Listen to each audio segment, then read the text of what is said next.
My sister and her boyfriend went on a trip to Europe, leaving her 12-year-old stepdaughter with me for a week. She stood in my hallway, adjusted her designer sunglasses, and smirked. Do not get too attached to her. When I come back, she will not be my responsibility anymore. The moment the door closed behind her, the little girl reached into her stuffed bear, pulled out a hidden USB drive, and whispered, Aunt Harper, they are not in Europe. They are draining my dead mom's trust fund, and I am the scapegoat. What she revealed on that drive made my blood run cold. Before I continue this story, let me know where you are watching from in the comments below. Hit like and subscribe if you have ever had to stand up to a toxic family member who thought they could use you as a doormat. I am Harper, 32 years old, and I work as a senior cybersecurity analyst in Atlanta. The sound of tires screeching against the pavement announced my sister Chloe's arrival before she even rang the bell. Chloe is 30 and has spent her entire life operating under the delusion that the world owes her a red carpet. She pulled up to my driveway in a leased white BMW that her boyfriend Marcus definitely could not afford, dragging his 12-year-old daughter Maya behind her. Maya is white with pale skin and quiet eyes that always look like they are waiting for the next bad thing to happen. She was holding a battered cheap suitcase that looked like it had been bought at a thrift store, entirely out of place next to Chloe's pristine matching luggage set. Chloe shoved the girl into my foyer without so much as a hello. We are running late for our flight to Paris, she announced, checking her reflection in my hallway mirror. Her foundation was layered thick, perfectly contoured, but her energy was frantic. Marcus is waiting in the car. Keep her alive, feed her, whatever. She patted Maya on the shoulder with a stiffness that made the child flinch. Do not get too attached to her, Harper. When I get back from Europe, she will not be my responsibility anymore. Marcus is making permanent arrangements. Before I could ask what permanent arrangements meant, Chloe spun on her expensive heels and marched back out the door. The heavy oak door slammed shut, rattling the picture frames on my wall. The BMW engine roared and they sped off, leaving me standing in my own foyer with a 12-year-old girl I barely knew. I looked down at Maya, expecting tears. Kids her age usually cried when they were dumped off like unwanted luggage. But Maya did not shed a single tear. Her face was set like stone. She dropped the cheap suitcase on the floor, unzipped her oversized jacket, and pulled out a worn, stuffed bear. With trembling fingers, she ripped open a small seam in the back of the bear and retrieved a small silver USB drive. She looked up at me, her voice barely above a whisper. Aunt Harper, they are not in Europe. They are draining my dead mom's trust fund, and I am the scapegoat. The air in the room seemed to freeze. I stared at the small piece of metal in her hand, my mind racing. Maya extended her hand, offering me the drive. My dad thinks I am just a stupid kid, she said, her voice steadying. But I know you work with computers. I know you catch bad people. I copied his files before they locked me out of the house. He is going to lock me away, Aunt Harper. Before I could process the sheer weight of what this 12-year-old was telling me, my phone started vibrating violently on the kitchen island. The caller ID flashed a picture of my mother, Brenda. I took a deep breath, gesturing for Maya to sit on the sofa, and answered the call. Harper, you better be treating that child right. My mother's voice boomed through the speaker, carrying that familiar, authoritative tone she reserved specifically for me. Chloe just texted me from the airport. You need to be grateful your sister trusts you enough to help her out. She and Marcus desperately need this romantic getaway. Grateful, I repeated the word, tasting like ash in my mouth. Mom? She literally shoved the kid through the door and peeled off like she was fleeing a crime scene. She did not even leave emergency contact numbers or medical info. Oh, stop being so dramatic, Brenda snapped. You always do this, Harper. You are 32, single, and sitting in that big house all alone. You have the space and the time. Your sister is trying to secure her future with a good man. Marcus comes from a good family. You should be lifting her up, not tearing her down. The familiar script washed over me. In our family, Chloe was the golden child who could do no wrong, and I was the designated cleanup crew. When Chloe wrecked my mother's car at 17, I was the one who worked double shifts at the diner to pay the deductible. When Chloe dropped out of college because the professors were too demanding, I was the one who had to tutor her so she could get a basic certification. And now that she was dating a mediocre white man who flashed fake wealth, My mother treated her like royalty while treating my six-figure tech career like a cute little hobby. Securing her future. I challenged my voice, dropping to that dangerous quiet register I used when negotiating with hostile threats at work. Mom, she is dating a man who cannot even buy his own daughter a decent suitcase, but leases a luxury car to show off at Sunday service. If you think dropping a child off like a bag of trash is securing a future, your standards are exactly where they have always been when it comes to Chloe. In the gutter. Excuse me, Brenda gasped her voice, reaching that high-pitched octave she used when she felt her authority slipping. Do not you dare disrespect me in my own family. You are just jealous because Chloe is getting a ring and building a family while you are staring at computer screens. You will watch that child and you will keep your mouth shut. Do not ruin this for your sister Harper. I swear to God, if you mess this up for her, you will not be welcome at my church or my dinner table. I looked over at Maya, who was watching me with wide, terrified eyes, clutching that USB drive like it was a life preserver.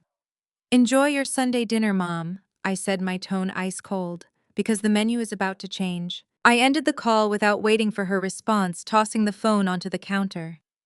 The house fell dead silent again. The generational expectation that I would just bow my head and absorb the disrespect, that I would sacrifice my peace to enable my sister's toxic behavior, ended today. I walked over to the sofa and knelt in front of Maya, holding out my hand. Give me the drive, Maya, I said softly but firmly. I am going to find out exactly what your father is hiding, and I promise you nobody is locking you away anywhere. She placed the warm silver drive into my palm. I stood up and walked straight to my home office. My workstation consisted of 3 encrypted monitors and a server rack that could bypass firewalls the government used. Marcus thought he was dealing with an ordinary babysitter. He had no idea he just handed the keys to his destruction to a senior cybersecurity specialist with absolutely nothing to lose. I plugged the USB drive into the port and watched the screen light up, ready to uncover the blood money they were trying to steal. The monitor cast a harsh blue glow across my home office as the drive mounted to my secure server. A password prompt immediately popped up on the screen, blocking my access. Marcus had used a basic commercial encryption software. He was exactly the kind of arrogant man who believed paying $50 for a digital padlock made him invincible. He skated through life on unearned confidence, and his complexion assuming everyone else was simply not smart enough to catch him. He severely underestimated the woman sitting in this chair. It took my custom decryption algorithm exactly 4 minutes and 20 seconds to shatter his pathetic security wall. The progress bar hit 100% and the digital vault sprang open. I leaned forward, expecting to see offshore bank statements or hidden wire transfers. Instead, I found a labyrinth of medical files. I clicked on a heavy PDF document labeled Maya Psychological Evaluation. My eyes scanned the harsh clinical text and my stomach instantly turned. A doctor named William Sterling, an out-of-network psychiatrist with a suspended license in 2 states, had signed off on a terrifying narrative. The document claimed, Maya suffered from severe oppositional defiant disorder, violent outbursts, and homicidal ideation. It stated she was an imminent threat to herself and anyone around her, requiring immediate isolation and intensive behavioral modification. I spun my chair around to look through the open doorway into the living room. Maya was sitting cross-legged on my sofa, carefully folding her oversized jacket into a neat square. She was gently petting the frayed ears of her stuffed bear. This quiet, traumatized 12-year-old child, who had not spoken above a whisper since she arrived, was being painted as a violent monster.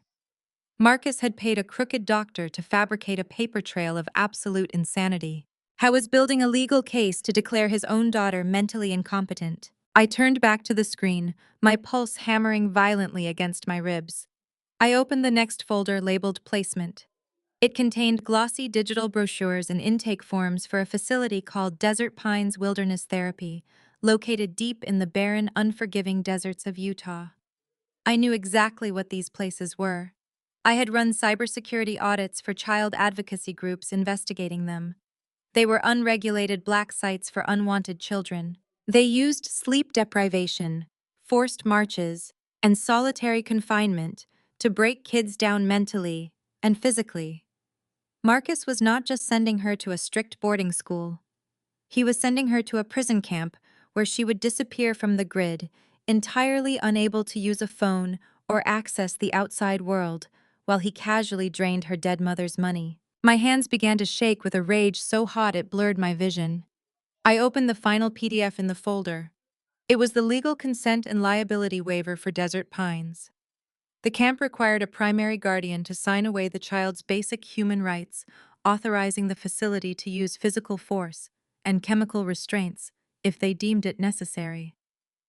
I scrolled down to the signature line expecting to see Marcus's messy scrawl, taking full responsibility for throwing his daughter into hell. What I saw made the air vanish completely from my lungs. It was not his signature. It was not Chloe's signature either. It was mine. My full legal name. Harper Denise Williams was signed perfectly in blue ink at the bottom of the authorization form. I stared at the screen, analyzing the stroke patterns. They had lifted my signature from the property deed I co-signed for my mother last year to save her house from foreclosure. Chloe had gone into our mother's filing cabinet, stolen my signature, and handed it to her greedy boyfriend to copy. They were officially naming me as the consenting temporary guardian. The malicious brilliance of their plan hit me like a physical blow. If anything happened to Maya at that unregulated camp, if she was injured, abused, or worse, Marcus would have completely clean hands. The wealthy, grieving white father would claim he was completely in the dark, while his negligent black sister-in-law made a rogue, disastrous medical decision while he was out of the country. They were framing me for child abuse. Chloe was willing to serve her own sister up to the criminal justice system on a silver platter just to keep a man who bought her designer shoes with stolen money. My own flesh and blood had turned me into the perfect disposable scapegoat. I closed my eyes, fighting the urge to smash my keyboard against the desk. I could not afford to lose my temper. I needed to be colder and more calculating than the monsters trying to destroy my life. I minimized the forged PDF and noticed an exported calendar file sitting at the bottom of the directory. The file name was a string of random numbers. I clicked it open, and a glaring red digital event popped up on my screen, locking my eyes onto the horrifying details. It was labeled Transport Team Extraction. These abusive camps did not ask children nicely to pack their bags and board a flight. They sent hired muscle ex-military goons to drag kids out of their beds in the middle of the night, zip-tie their hands, and throw them into the back of a van. I read the scheduled pickup location. It was my exact home address. I looked at the blinking timestamp at the top of the calendar invite. The extraction team was already booked and paid for. 2 strange men were scheduled to kick my front door in and snatch Maya by force in exactly 48 hours. The reality of that ticking clock hit me with the force of a freight train. 48 hours until a pair of hired mercenaries arrived at my doorstep to drag a traumatized 12-year-old girl into the desert. I needed to know why. Men like Marcus did not spend thousands of dollars on black site extraction teams just because they disliked parenting. Men like Marcus only moved with that level of calculated cruelty when there was a massive payday involved. I backed out of the calendar application and dove deeper into the encrypted directory. I bypassed a series of poorly secured subfolders until I hit a directory labeled Financial Restructuring. I cracked the master spreadsheet open, and the true motive stared back at me in bold black and white numbers. Maya was not just a stepchild in the way of Chloe's new life. She was a walking gold mine. Her late mother had come from a family of wealthy real estate developers. When she passed away, she left behind an irrevocable trust fund worth a staggering $8.5 million. Maya was the sole beneficiary. But Marcus had found a devastating loophole in the estate planning. The trust documents contained a standard medical incapacity clause. If the primary beneficiary was ever deemed legally incompetent or committed to a long-term psychiatric institution, full discretionary control of the $8.5 million would automatically revert to her surviving parent. He did not just want to send his daughter away. He needed her declared medically insane so he could drain her mother's fortune without a single shred of legal oversight. I opened his personal banking records stored in the adjacent folder. The picture became crystal clear. Marcus was completely underwater. His flashy lifestyle was a house of cards built on maxed-out credit lines and defaulting business loans. The leased BMW Chloe had been driving the designer clothes, the expensive dinners. It was all a desperate illusion. He was months away from total bankruptcy. Institutionalizing Maya was his golden ticket out of financial ruin. And my sister was eager to help him dig the grave as long as she got to wear the jewelry bought with the stolen funds. Suddenly, the silence of my home office was shattered by my phone buzzing against the desk. The screen flashed an incoming call from Marcus. I took a deep, steadying breath to calm the rage boiling in my veins. I clicked a button on my workstation, activating a localized audio recording software and patching my phone through the server. I answered the call. "Harper, my favorite sister-in-law," Marcus said. His voice oozed with that specific brand of arrogant white privilege. A tone that assumed he owned every room he walked into and everyone inside it. "Chloe tells me we had a slightly rushed drop-off. I am just calling to make sure my daughter is not giving you too much trouble. She can be quite the handful." I kept my voice perfectly flat, stripping any emotion from my response. "She is sitting quietly on the couch, Marcus. No trouble at all." I brought up a command terminal on my left monitor. As he spoke, I initiated a reverse shell ping to his phone. If I could keep him talking for 90 seconds, I could bypass his carrier routing and grab his exact GPS coordinates. "Glad to hear it," he chuckled smoothly. "Listen, Harper. I know this is a big favor, but you really are doing us a solid. Chloe and I just needed to escape for a bit. Paris is beautiful this time of year, by the way. You should try traveling sometime instead of staying cooped up with your computer screens." "Is that right?" I asked, keeping my tone conversational. My fingers flew across the keyboard, typing lines of code. "Trace progress 20%. I was looking over the paperwork Chloe left behind. There was a medical consent form mixed in with her things. Something about a camp in Utah." The line went dead quiet for a fraction of a second. The easy breezy tone vanished, replaced by something cold and threatening. "You do not need to worry about any paperwork, Harper. You just need to keep Maya in your house until Friday evening. Some associates of mine will be coming to pick her up for a special program. And if I do not want strange men coming to my house to take her," I pushed. "Trace progress 50%. Listen to me very carefully, Harper," he said, his voice dropping to a menacing whisper. "I am trying to do things the easy way. But if you decide to be difficult, I will make one phone call to Child Protective Services. I will tell them that my daughter was supposed to be staying with a trusted family member, but I just discovered that a single unstable black woman is holding her hostage and refusing to release her to my authorized representatives." My jaw clenched so hard my teeth ached. I was weaponizing my race and my marital status, without a second thought, relying on the systemic biases of the police and CPS to crush me. "Who do you think the police will believe, Harper?" He continued, his confidence fully restored. "A wealthy, concerned father calling from a European business trip, or a hysterical woman with no legal rights to my child? Do not try to play hero. You will end up in handcuffs, and Maya will still end up exactly where I am sending her. Be a good girl and just sit quietly until Friday. Trace progress 90%. Almost there." "You seem very certain about how the authorities will react, Marcus," I said softly. "I know how the world works, Harper. You should too by now. Just do what you are told and maybe Chloe will buy you a nice souvenir. Trace progress 100%. The GPS coordinates locked onto my screen, confirming his exact location. I stared at the glowing red dot pulsing on the digital map. The tracking software had bypassed his virtual private network effortlessly. He was not sipping champagne in a first-class lounge waiting for a flight to Paris. He was not even at the international airport. The geographic tag placed his mobile device right in the middle of downtown Atlanta. I zoomed in on the street grid, allowing the satellite imagery to render the exact building. Peachtree Financial Tower. It was the premier wealth management bank in the state, the exact institution that held the $8.5 million trust fund left by Maya's deceased mother. Marcus and Chloe were sitting in a corporate bank office right now, trying to execute a hostile takeover of a child's inheritance. He needed to prove Maya was institutionalized to trigger the medical incapacity clause, and he was likely using the forged documents to lay the groundwork with the bank managers today.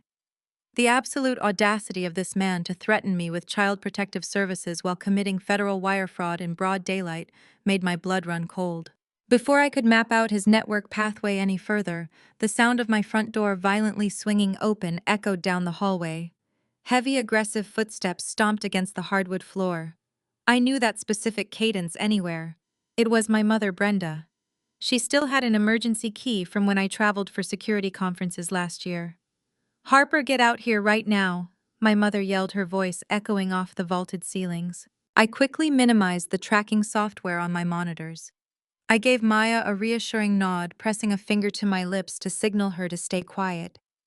I stepped out of my home office and walked into the living room. My mother was standing by the kitchen island wearing her tailored Sunday suit and her signature pearls. Her face was set in a deep scowl, holding a manila folder in her manicured hand.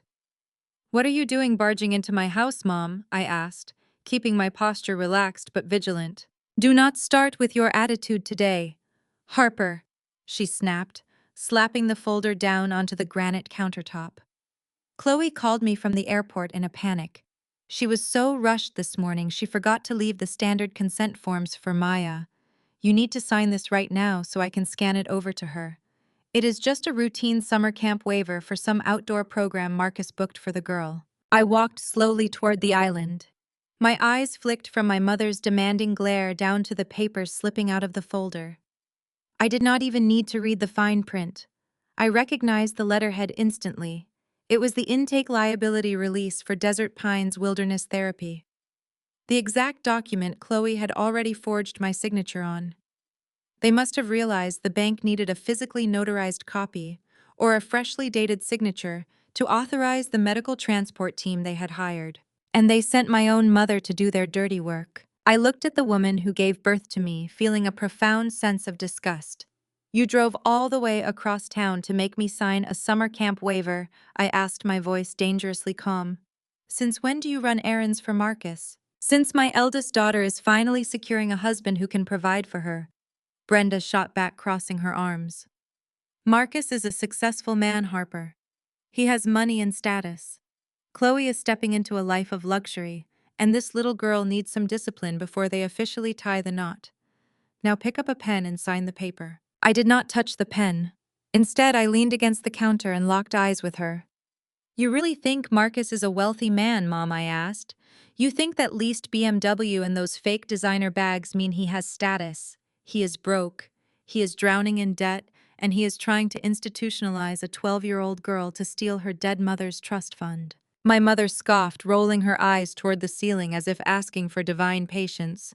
"There you go again. Always jealous. Always trying to ruin your sister's blessings because no man wants a woman who spends her life staring at computer screens. Marcus is a gentleman. High as a predator," I corrected, my voice slicing through the room like a blade. "And you are standing in my kitchen trying to help a white man traffic a child to a black site camp in Utah, so your favorite daughter can keep playing pretend. You are willing to sell out a little girl just so Chloe can flash a diamond ring at church." "How dare you speak to me that way?" Brenda shrieked, her face turning a deep mottled red. "I am your mother.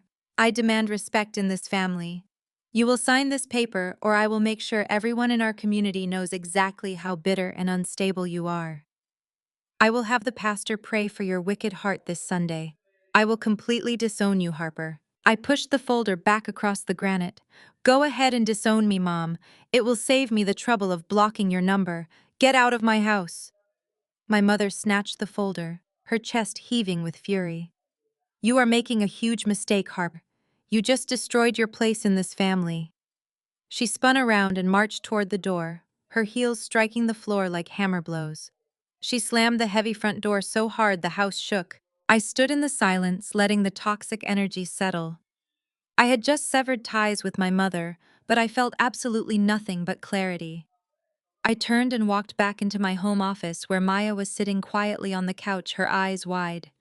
I sat back down in my ergonomic chair and woke my monitors. I pulled up the network tracking application I had left running.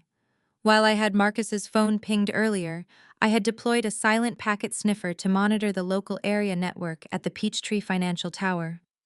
I wanted to see who else was accessing that specific corporate guest Wi-Fi in real time. As I watched the scrolling lines of data, a new notification flashed green across the screen.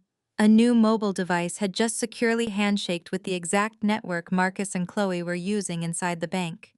The device had bypassed the guest login and used a shared password, meaning someone had physically granted it access to their circle. I ran a quick diagnostic on the media access control address to identify the newly connected hardware. My blood turned to absolute ice. The device name populated on my screen in bright white letters. It read Brenda's iPhone. My mother had not driven across town from her house. She had driven directly from the bank. She was not just blindly running an errand for her golden child. The timeline proved it. She had been sitting in those corporate offices with them orchestrating the theft of a child's inheritance. My mother was an active accomplice. The realization that my mother was an active accomplice did not break me. It weaponized me. I stared at the glowing letters spelling out her device name on my network scanner and let the last shred of my childhood attachment burn to ash. My mother had not just chosen her golden child. She had actively chosen to assist a wealthy white man in trafficking a 12-year-old girl for profit just to ensure Chloe kept her fake designer lifestyle. There was no time left for grief or shock. I needed to move faster than they could cover their tracks. I picked up my encrypted work phone and dialed the only person who possessed the exact level of ruthlessness required for this situation. Evelyn Washington. Evelyn was a powerhouse family law attorney who commanded Atlanta courtrooms with lethal precision. We had crossed paths 2 years ago when a bitter ex-husband tried to hack her law firm's confidential client database. I was the independent cybersecurity contractor who tracked his digital footprint and handed Evelyn the smoking gun she needed to destroy him in court. Evelyn owed me a massive favor and I was cashing it in immediately. Harper, she answered on the second ring, her voice crisp and commanding. I charge $600 an hour, but for you the meter starts at minute 5. Talk to me. I laid out the entire situation without a single tremor in my voice.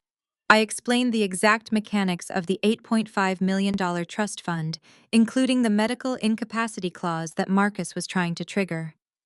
I detailed the forged psychological evaluations, the black site behavioral modification camp in Utah, and the extraction team scheduled to kick my door down and take a child by force in exactly 48 hours. Check your secure portal, I said, hitting a rapid sequence of keystrokes on my primary monitor. I just pushed the IP trace, placing the father and my sister at the bank. I also uploaded the forged consent form featuring my stolen signature lifted directly from a property deed. I heard the sharp, rapid clicking of Evelyn's mouse on the other end of the line. A heavy, dangerous silence stretched over the speakerphone as she digested the evidence.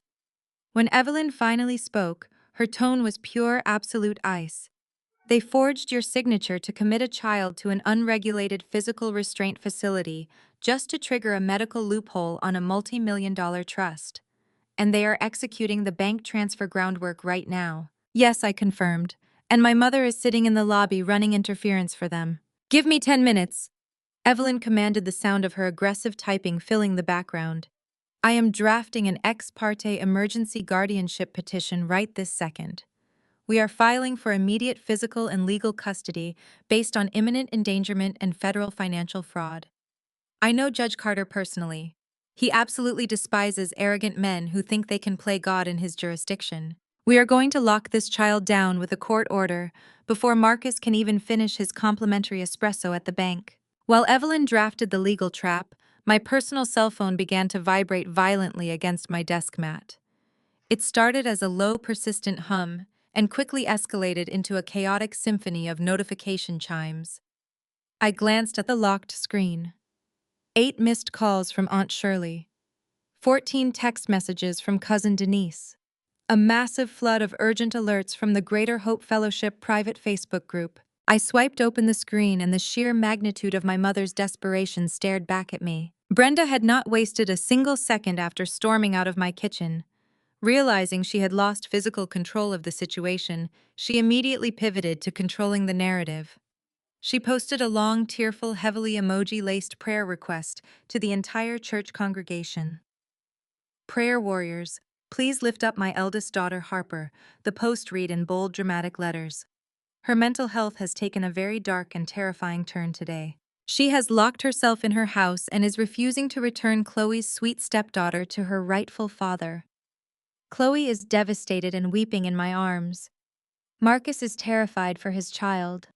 The devil is truly attacking my family through Harper's bitter and jealous spirit. Please pray that she releases the child peacefully before the authorities have to intervene. The comment section was a toxic cesspool of enabling behavior. Women who had known me since Sunday school were diagnosing me from their tablets without a shred of context. I always knew Harper held too much anger in her heart, one aunt wrote, completely ignoring decades of my financial support for the family. Lord, deliver her from this wicked jealousy, chimed in a deacon's wife, whose own son I had tutored for free. My mother was deploying the exact toxic playbook she had mastered over 3 decades, weaponizing the church community to paint me as the angry, unstable black woman while elevating Chloe and her fraudulent white boyfriend to the status of innocent, persecuted victims. She was purposely sending her flying monkeys to shame me into submission to break my resolve before I could ruin their payday. A younger version of me would have engaged. A younger version of me would have frantically typed out a defense posting screenshots of the forged documents begging the aunties to see the truth. I would have been desperate to clear my name in the eyes of a community that had always favored my sister. But the woman sitting in the glowing light of the cybersecurity monitors did not care about the opinions of people who defended abusers. I did not type a single word. I reached over and pressed the power button on my cell phone, watching the screen turn pitch black. The buzzing stopped instantly.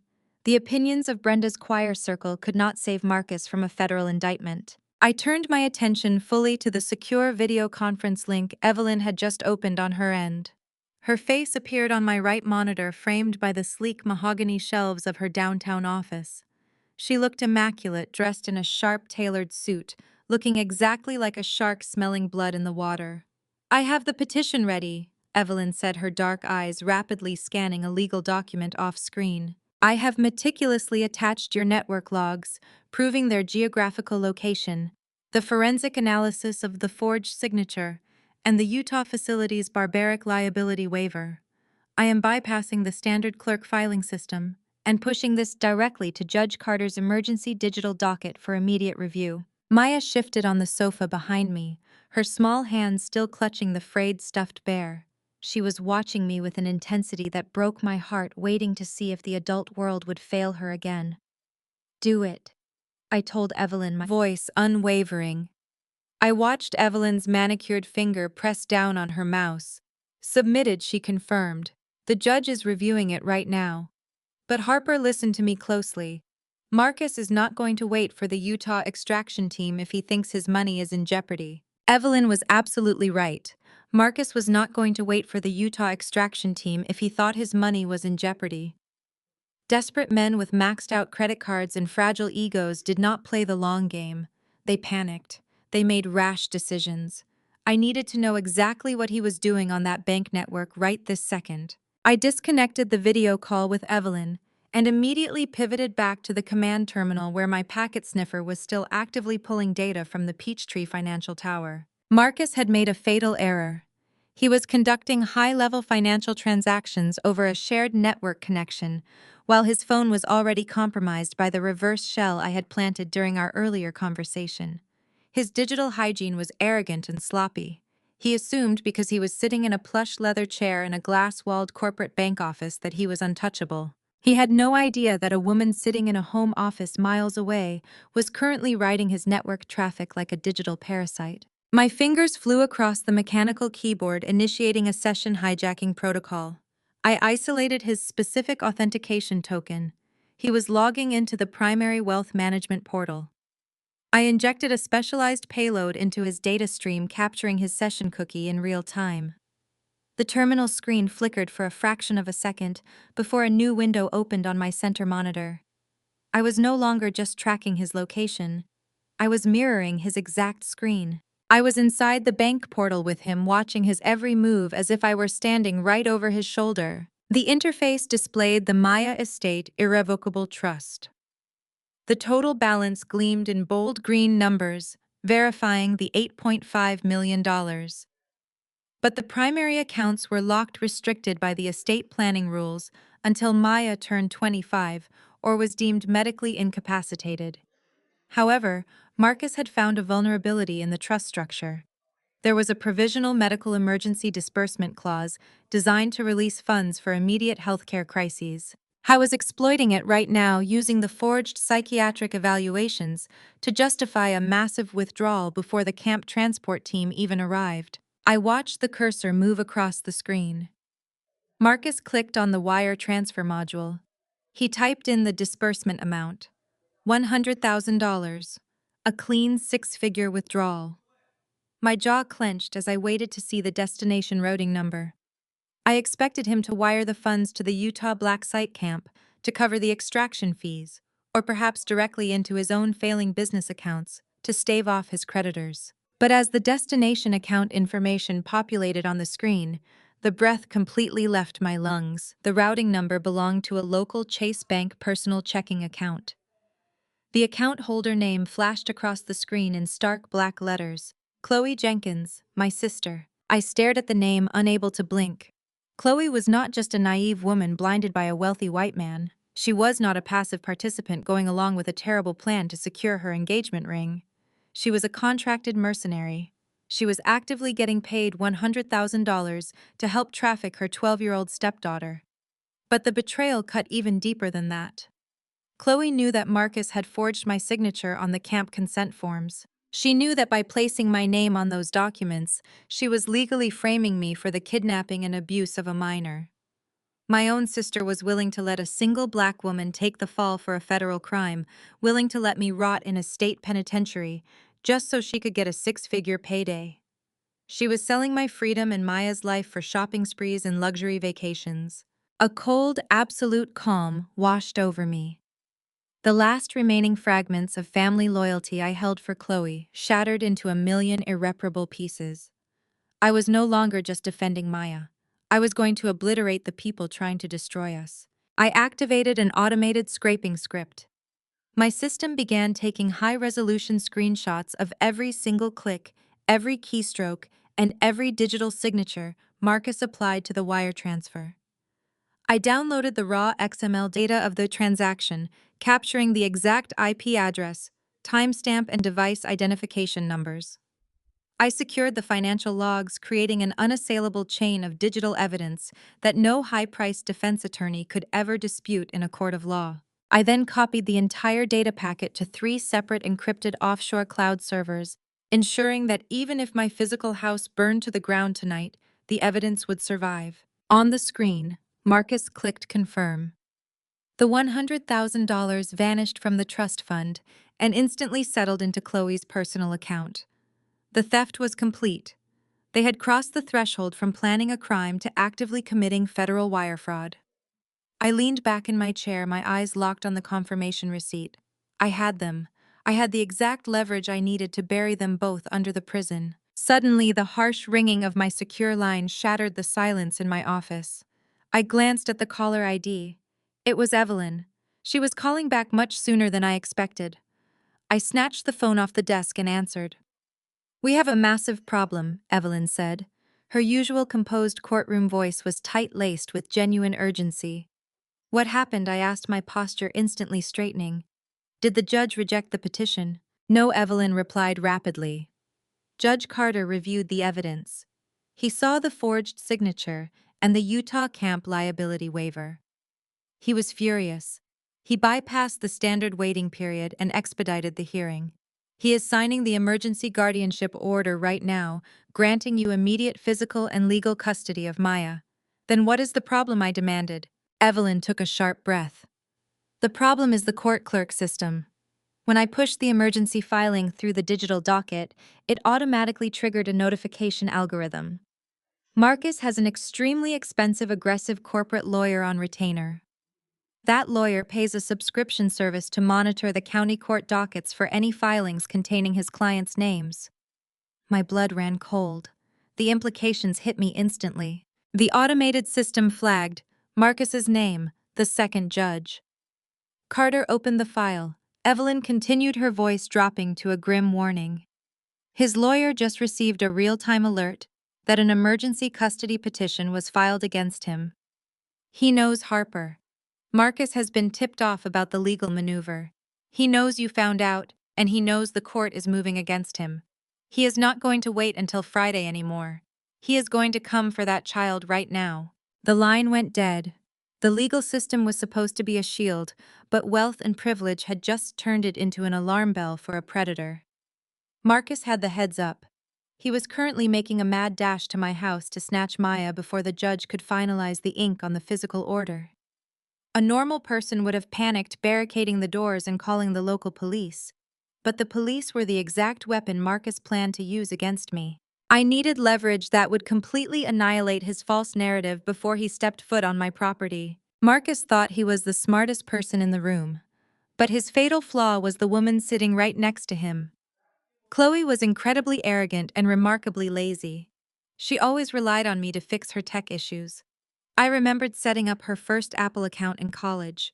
She possessed zero imagination and never updated her security protocols. Her password had been the same for over a decade. It was the name of our childhood street followed by her birth year. I navigated directly to the iCloud portal, typed her email, and entered the password. The screen threw up a two-factor authentication prompt, sending a code to her trusted devices. Normally, this would be a brick wall. But Chloe linked her account to our mother's iPad years ago to share photo albums. I built Brenda's entire smart home network and still had backdoor administrative access to her router. I ran a quick mirroring script, tapped into the iPad interface, and grabbed the 6-digit code before Brenda even realized her screen lit up. I entered the code and the authentication cleared. I was completely inside my sister's digital life. I did not waste time looking at her social media drafts or her shopping carts. I bypassed the photo albums and clicked directly into her iMessage application. The interface populated with her most recent conversations. Pinned right at the top was her ongoing thread with Marcus. I opened the chat history and began to scroll back through the weeks of their relationship. What I found was not just a goldmine of evidence. It was a digital graveyard of every lie my sister had ever told. I read through messages where they openly mocked the very people who supported them. But the true venom was reserved for our family. I scrolled to a conversation dated just 2 days ago. Marcus was complaining about having to deal with Brenda, demanding to know why she was constantly calling them. Chloe's response made my stomach churn with a sickening mix of vindication and profound disgust. "Just smile and nod, baby," Chloe had typed. "My mother is a gullible ghetto pawn. Let her think she is part of the high society club. She will do whatever we tell her as long as I keep pretending we are taking her to those country club dinners. She is so desperate to escape her background, she will literally hand over her own dignity if I ask nicely." I read the words "gullible ghetto pawn" 3 times. Brenda had sold out her own flesh and blood. She had marched into my house and demanded I sign my life away, all to protect a daughter who viewed her as nothing more than a pathetic stepping stone to white wealth. Brenda had thrown away my love for a girl who despised where she came from and the woman who raised her. I kept scrolling my eyes, scanning the text for the exact moment they planned the wire transfer. I hit the jackpot in a private conversation logged last night. Marcus had sent a link to an unlisted website. I clicked it and saw a listing for a luxury Azimuth yacht. "The Utah camp requires a non-refundable deposit," Marcus had texted. "We have to clear the trust hurdle first." Chloe's reply was instant and chilling. "Pay it. The second the girl is locked up and the trust opens, we are putting the down payment on the boat. I am not spending another summer stuck in Atlanta while my friends are in Saint-Tropez. Dump the kid by the boat. We deserve this." Dump the kid by the boat. She was talking about a 12-year-old child whose mother had died. A child sitting in my living room right now, clutching a stuffed bear. Chloe was willing to send a little girl to a torture camp just so she could sip champagne on a yacht in France. She was not a victim of Marcus's manipulation. She was the willing co-pilot driving his getaway car. I reached into my desk drawer and pulled out a fresh military-grade external solid-state drive. I plugged it into my workstation and immediately booted up an extraction script. I was not just taking screenshots. I was downloading her entire digital footprint. Every single text message, every voice note, every deleted photo resting in her trash bin. The script ran aggressively, scraping gigabytes of data and transferring it directly to my encrypted drive. I watched the progress bar fill as the undeniable proof of their conspiracy was ripped from the cloud and secured in my physical possession. This external backup was not just for the local family court judge to see. This was the exact ammunition I needed for the ultimate public execution.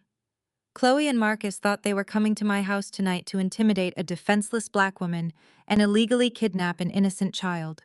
They had absolutely no idea that they were walking straight into an inescapable digital slaughterhouse. "Ma'am, step away from the door and bring the child outside right now," the taller police officer commanded. His hand rested heavily on his utility belt, and his stance was aggressive. He looked at me not as a homeowner, but as a threat. "We received a call about a kidnapping. The father is here to collect his daughter. We do not want to do this the hard way." Marcus stepped out from behind the officers. The frantic, worried father act melted away the second he locked eyes with me. A smug, untouchable grin spread across his face. He tucked his hands into the pockets of his tailored slacks, projecting the ultimate image of relaxed white privilege. He really thought he had won. He thought he could bring a couple of badges to my front lawn and terrify me into surrendering an innocent 12-year-old girl to his abusive control. Chloe remained on the grass, clutching her designer coat tightly.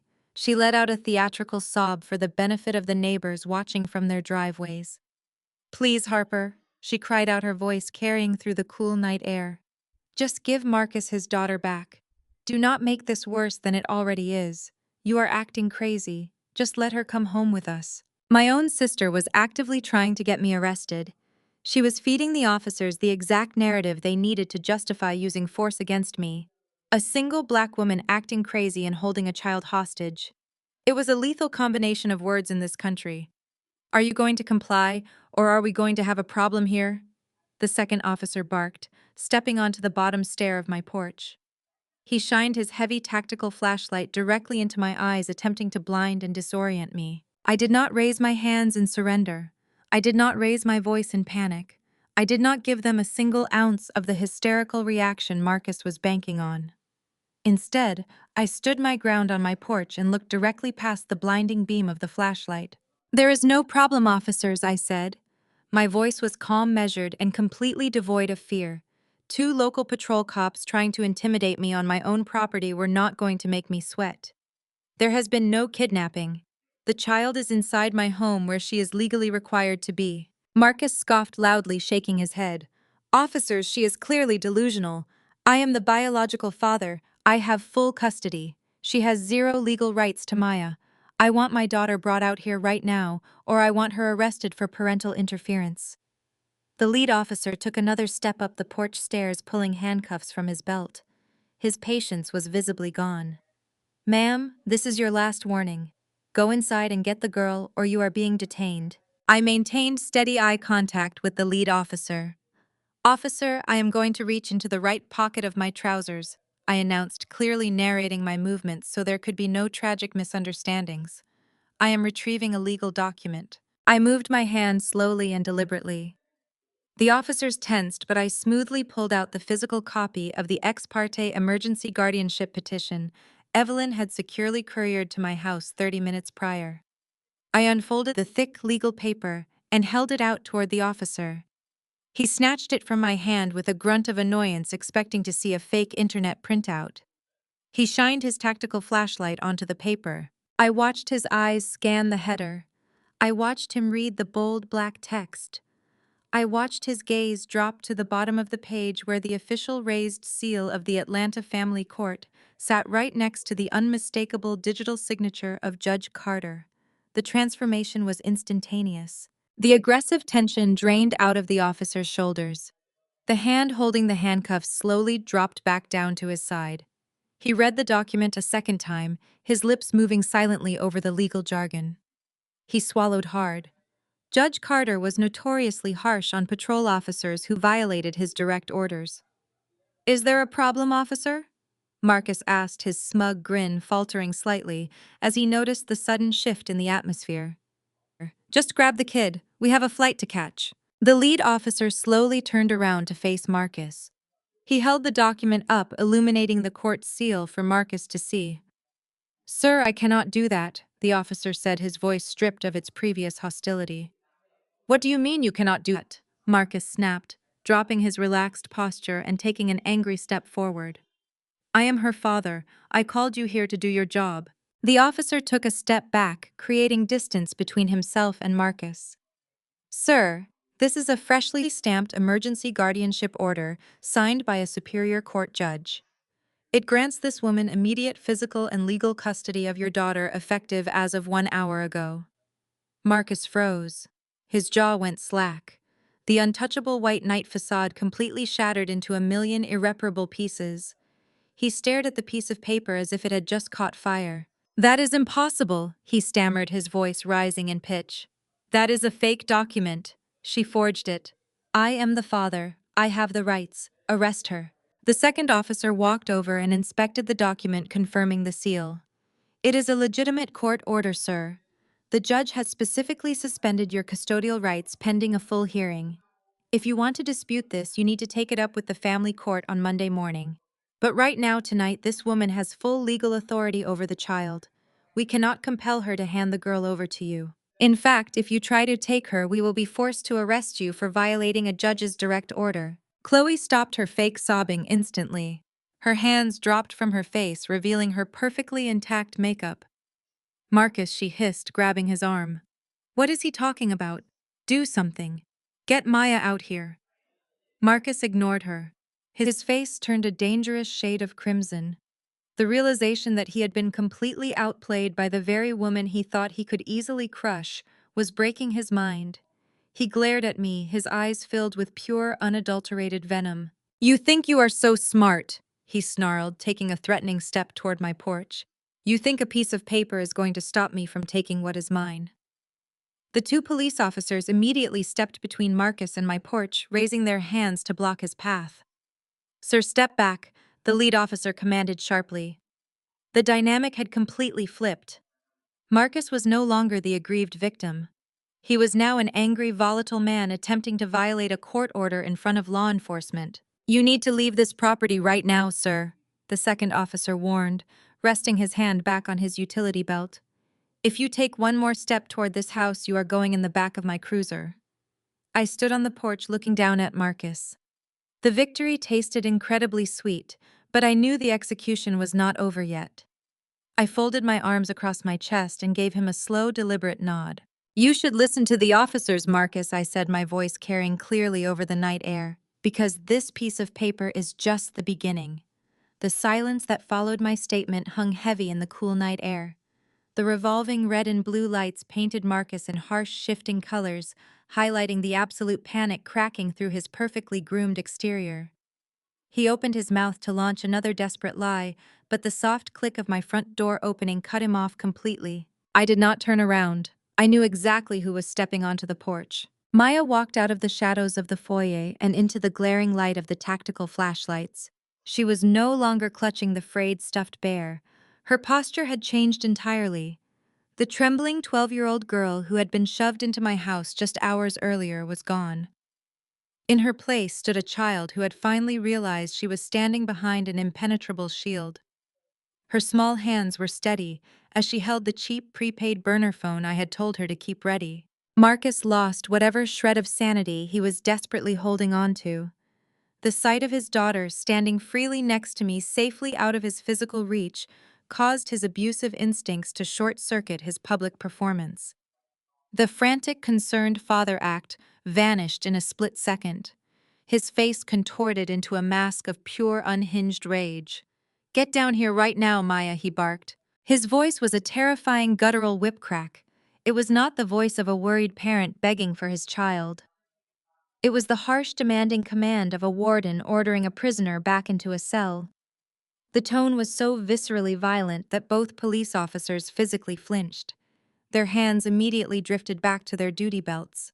They were trained to recognize the subtle frequencies of domestic abusers, and Marcus had just broadcast his true nature on a megaphone. Chloe gasped, grabbing his arm, trying to pull him back into the role of the victim. "Marcus, do not yell," she hissed nervously, glancing at the neighbors who were watching the entire spectacle from their driveways. He ignored her completely.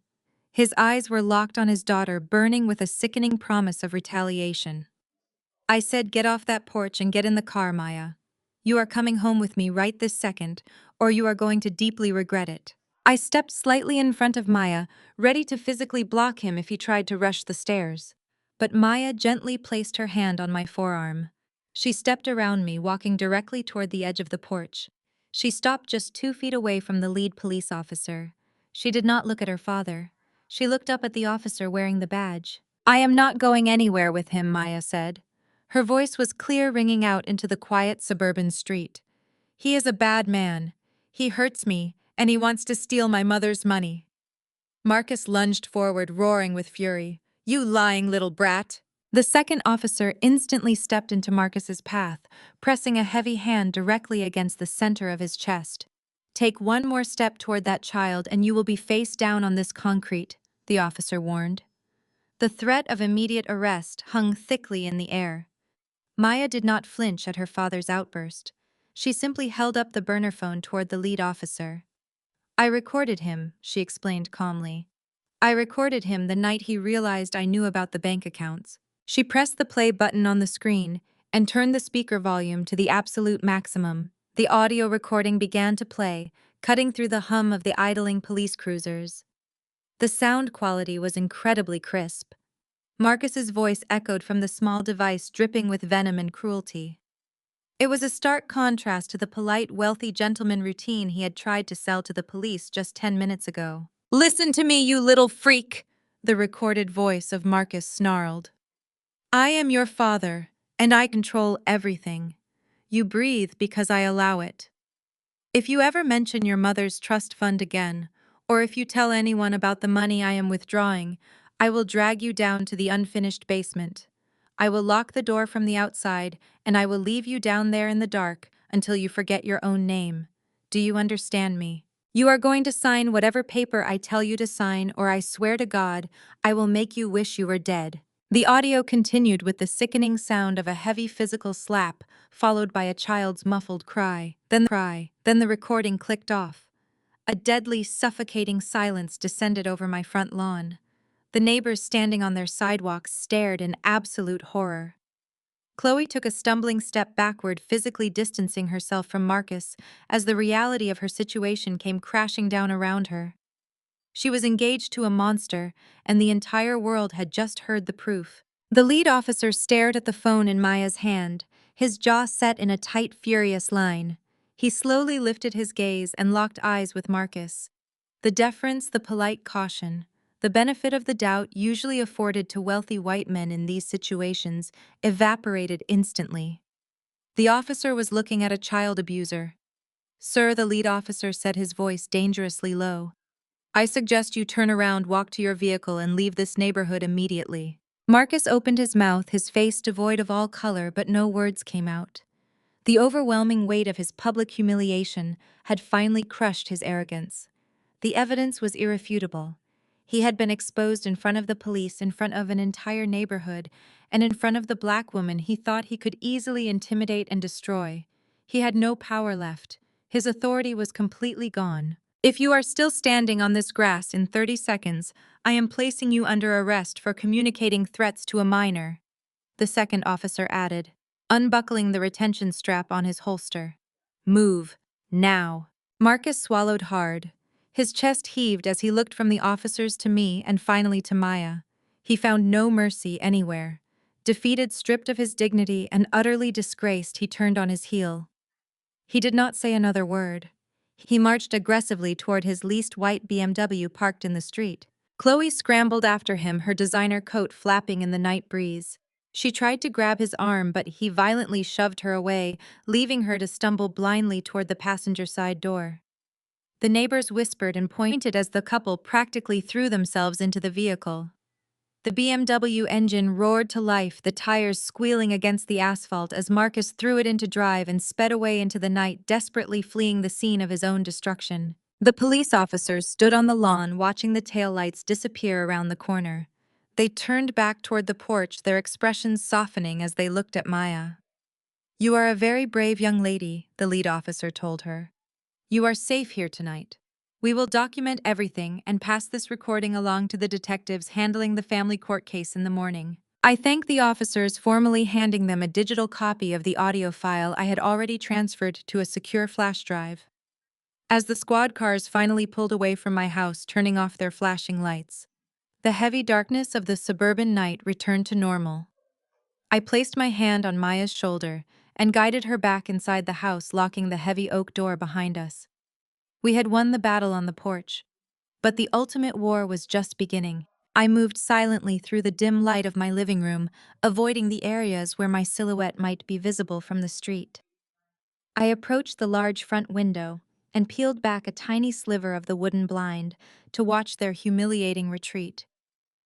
The flashing red and blue lights of the police cruisers faded down the street, turning the corner and leaving the neighborhood bathed in the cold yellow glow of the street lamps. Marcus marched towards his leased white BMW with heavy, aggressive strides. His fists were clenched so tightly his knuckles gleamed white under the streetlights. Chloe practically jogged behind him, struggling to keep her balance in her extremely high designer heels. Her hands fluttered nervously, reaching out to grab his tailored sleeve in a desperate attempt to soothe his fractured ego. He violently shook her off without breaking his stride. Even through the double-paned insulated glass of my living room window, I could hear the raw venom in his voice. He was unraveling completely. His entire financial lifeline had just been severed by a family court judge, and his untouchable public white knight persona had been publicly dismantled by a black woman he thought he could easily intimidate and bully. He needed a physical punching bag immediately. The woman who had eagerly helped him orchestrate this entire nightmare was standing right next to him, presenting the absolute perfect target for his explosive, uncontrollable rage.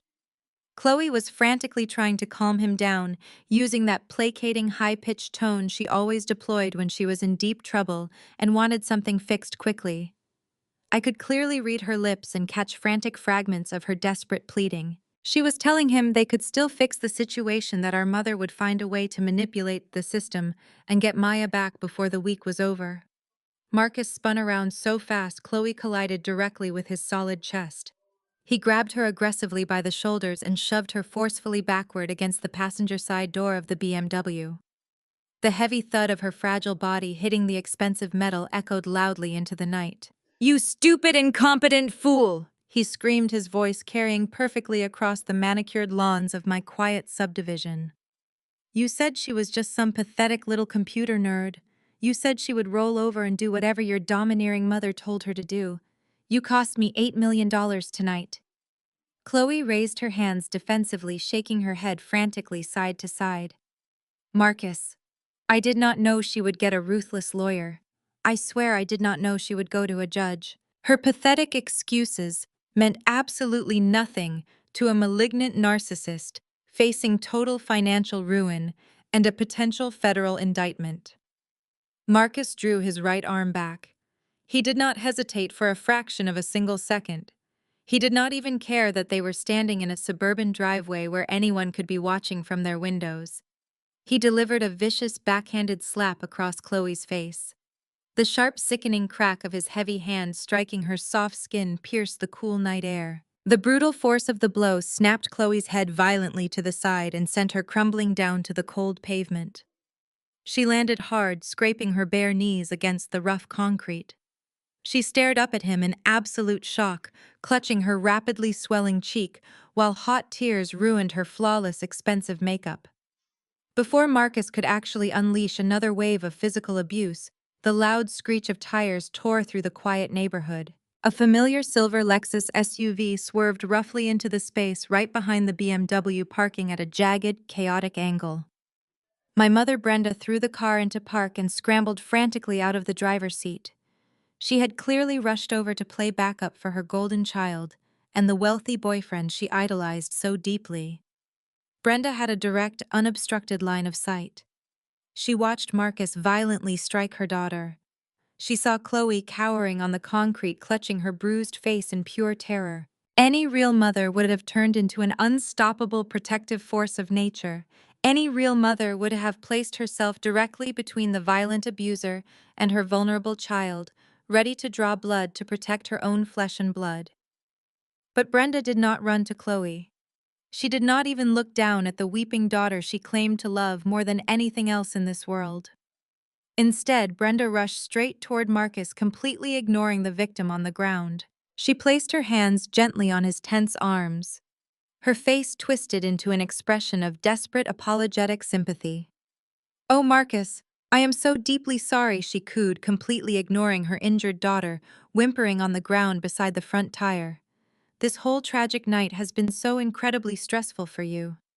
She actively stroked his sleeve, soothing the abuser, while Chloe looked up at our mother with a horrifying realization that I had known for over 2 decades. Brenda would gladly sell out her own black daughters in a heartbeat if it meant keeping a coveted seat at the table with wealthy white society. She was protecting her proximity to his absolute fake wealth. I let the wooden blind fall shut and stepped back from the window into the safe darkness of my living room. I felt absolutely no pity for Chloe. She had willingly conspired to traffic a 12-year-old girl to an abusive camp just to buy a yacht. What Marcus and Brenda completely failed to realize was my profession meant my physical home. Security was virtually unmatched. My newly installed commercial-grade ultra-high-definition porch security cameras had just captured the entire vicious assault and my mother's disgusting complicity in absolutely perfect flawless 4K resolution audio and video. Checkmate is coming. The pristine 4K video file finished rendering on my secure server, capturing every single frame of Marcus assaulting my sister and my mother, doing absolutely nothing to stop it. I dragged the file into the encrypted master folder alongside the bank wire transfers and the forged psychiatric evaluations. I locked the system down and finally exhaled. For the next 7 days, my house became an impenetrable fortress of peace for Maya. We cooked meals together. I set up a secure gaming profile for her on a spare console. She started sleeping through the night without waking up screaming. She was finally safe, but I knew the silence from my mother was nothing more than the calm before a very desperate storm. Exactly 1 week after the police cruisers pulled away from my lawn, my personal cell phone buzzed. The caller ID flashed my mother's name. I let it ring 3 times, taking a steadying breath before I hit accept and placed the phone on the desk entirely on speaker. "Harper, my sweet girl," Brenda sang through the device. Her voice was drenched in that sickly sweet high-pitched tone she reserved for church members and manipulating her daughters. "I have been praying on it every single night, and the Lord has placed it heavily on my heart to reach out to you." I leaned back in my ergonomic chair, keeping my face completely blank. "Is that right, Mom?" "Yes, baby," Brenda continued, her tone oozing with fake maternal warmth. "I know tensions ran a little high last week. We were all just so exhausted. Marcus was under a tremendous amount of stress with his business, and Chloe was just being dramatic like she always is. It was all just a terrible misunderstanding. But we are a family. We cannot let the devil use a simple disagreement to tear our beautiful family apart." I stared at the security monitor, still displaying the frozen frame of Marcus, backhanding Chloe across the pavement. A simple misunderstanding. That was what my mother was calling a brutal physical assault and a coordinated attempt to traffic a child to a black site camp. The level of delusion required to spin that narrative was almost impressive. "So what exactly is the Lord telling you to do about this simple disagreement?" "Mom?" I asked, my voice perfectly flat, giving her absolutely nothing to work with. "I am hosting a Sunday dinner cookout tomorrow afternoon," Brenda announced, her enthusiasm forced and brittle. "I am making my famous potato salad and getting the good brisket. All your aunts and uncles will be there. Pastor Davis might even drop by. I want you to bring Maya over so we can sit down, break bread, and heal this family in the eyes of the Lord. It is time to put all this legal nonsense behind us and act like the loving family we were raised to be." The trap was so glaringly obvious it practically glowed neon red. In our community, a Sunday dinner cookout was sacred ground. It was the ultimate stage for performing family unity. But Brenda was not looking for unity. She was acting on Marcus's orders. Monday morning was the formal family court hearing where Judge Carter was scheduled to make my emergency guardianship permanent. Marcus was entirely out of legal options and completely out of money. I knew if he walked into that courtroom on Monday, he was going to lose his $8.5 million meal ticket forever. He needed to corner me before the gavel fell.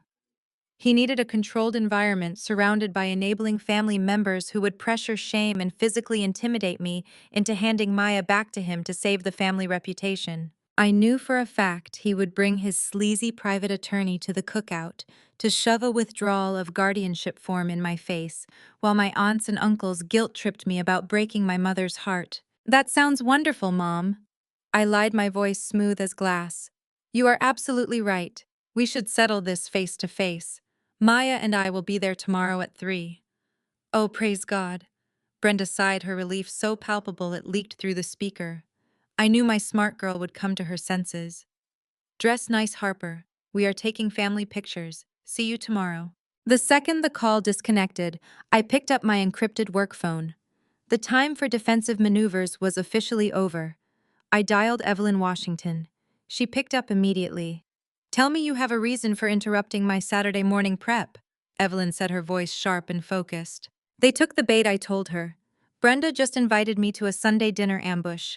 Marcus is going to be there tomorrow afternoon. He is cornering me on my mother's turf to force a surrender before our Monday court date." Evelyn let out a dark, rich laugh. "The absolute arrogance of mediocre men never ceases to amaze me. He really thinks he can intimidate you at a barbecue. Should I draft a restraining order?" "No," I said, my eyes locked on the digital slaughterhouse folder on my desktop. "We are going way past family court, Evelyn. Marcus committed wire fraud when he moved that $100,000 from the trust fund into Chloe's account. He initiated a fraudulent transaction across state banking lines using forged federal documents. This is not a domestic dispute anymore. This is a federal financial crime. I need you to connect me with your contact at the Bureau." There was a brief pause on the line before Evelyn spoke again, her tone shifting into pure lethal professionalism.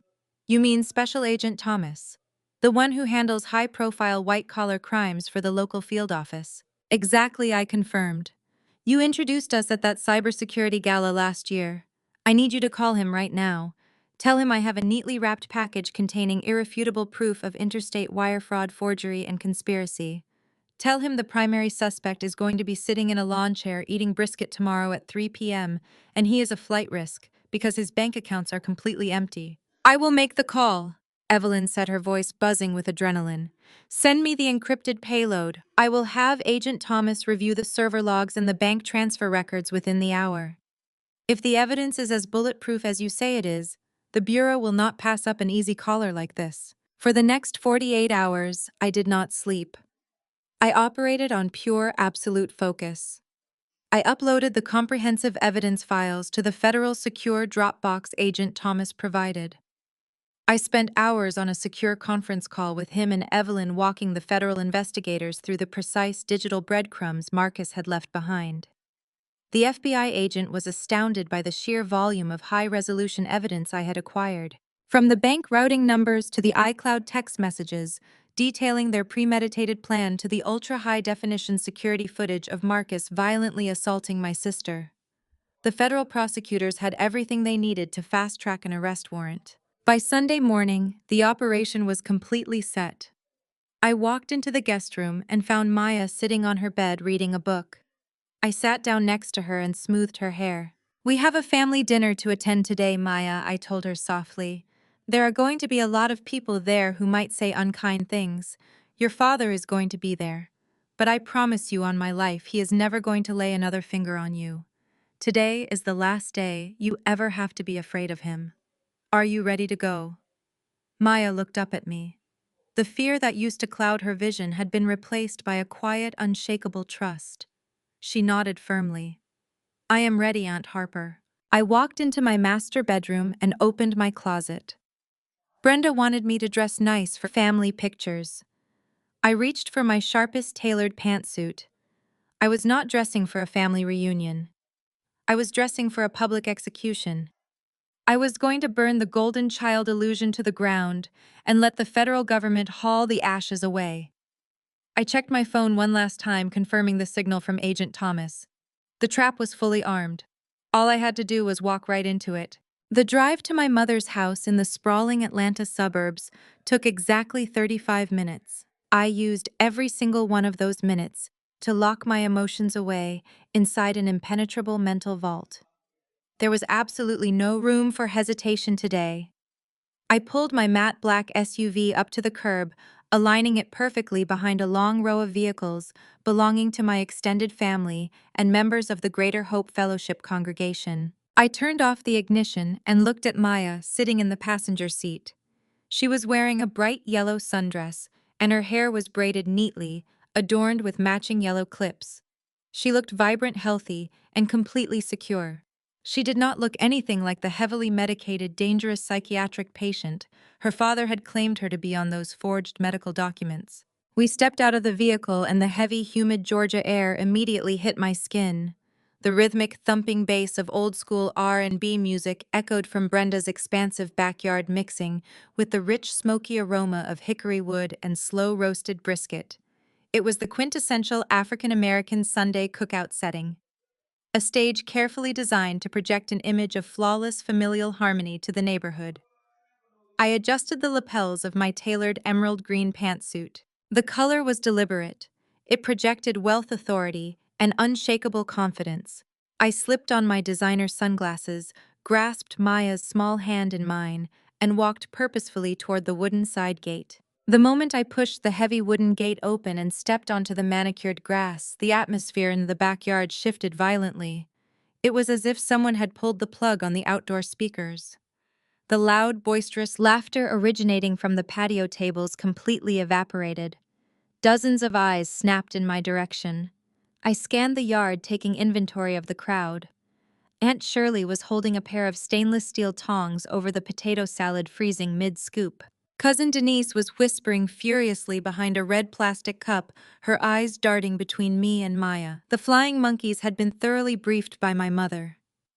They had spent the entire week consuming Brenda's fabricated Facebook narrative about my supposed mental breakdown and my jealous, bitter crusade to ruin my sister's perfectly orchestrated life. I could hear the aggressive, hostile whispers rippling through the congregation members seated under the large white canvas tents. "Look at her showing up here trying to cause a scene," one of the church elders muttered loud enough for her voice to carry over the background music.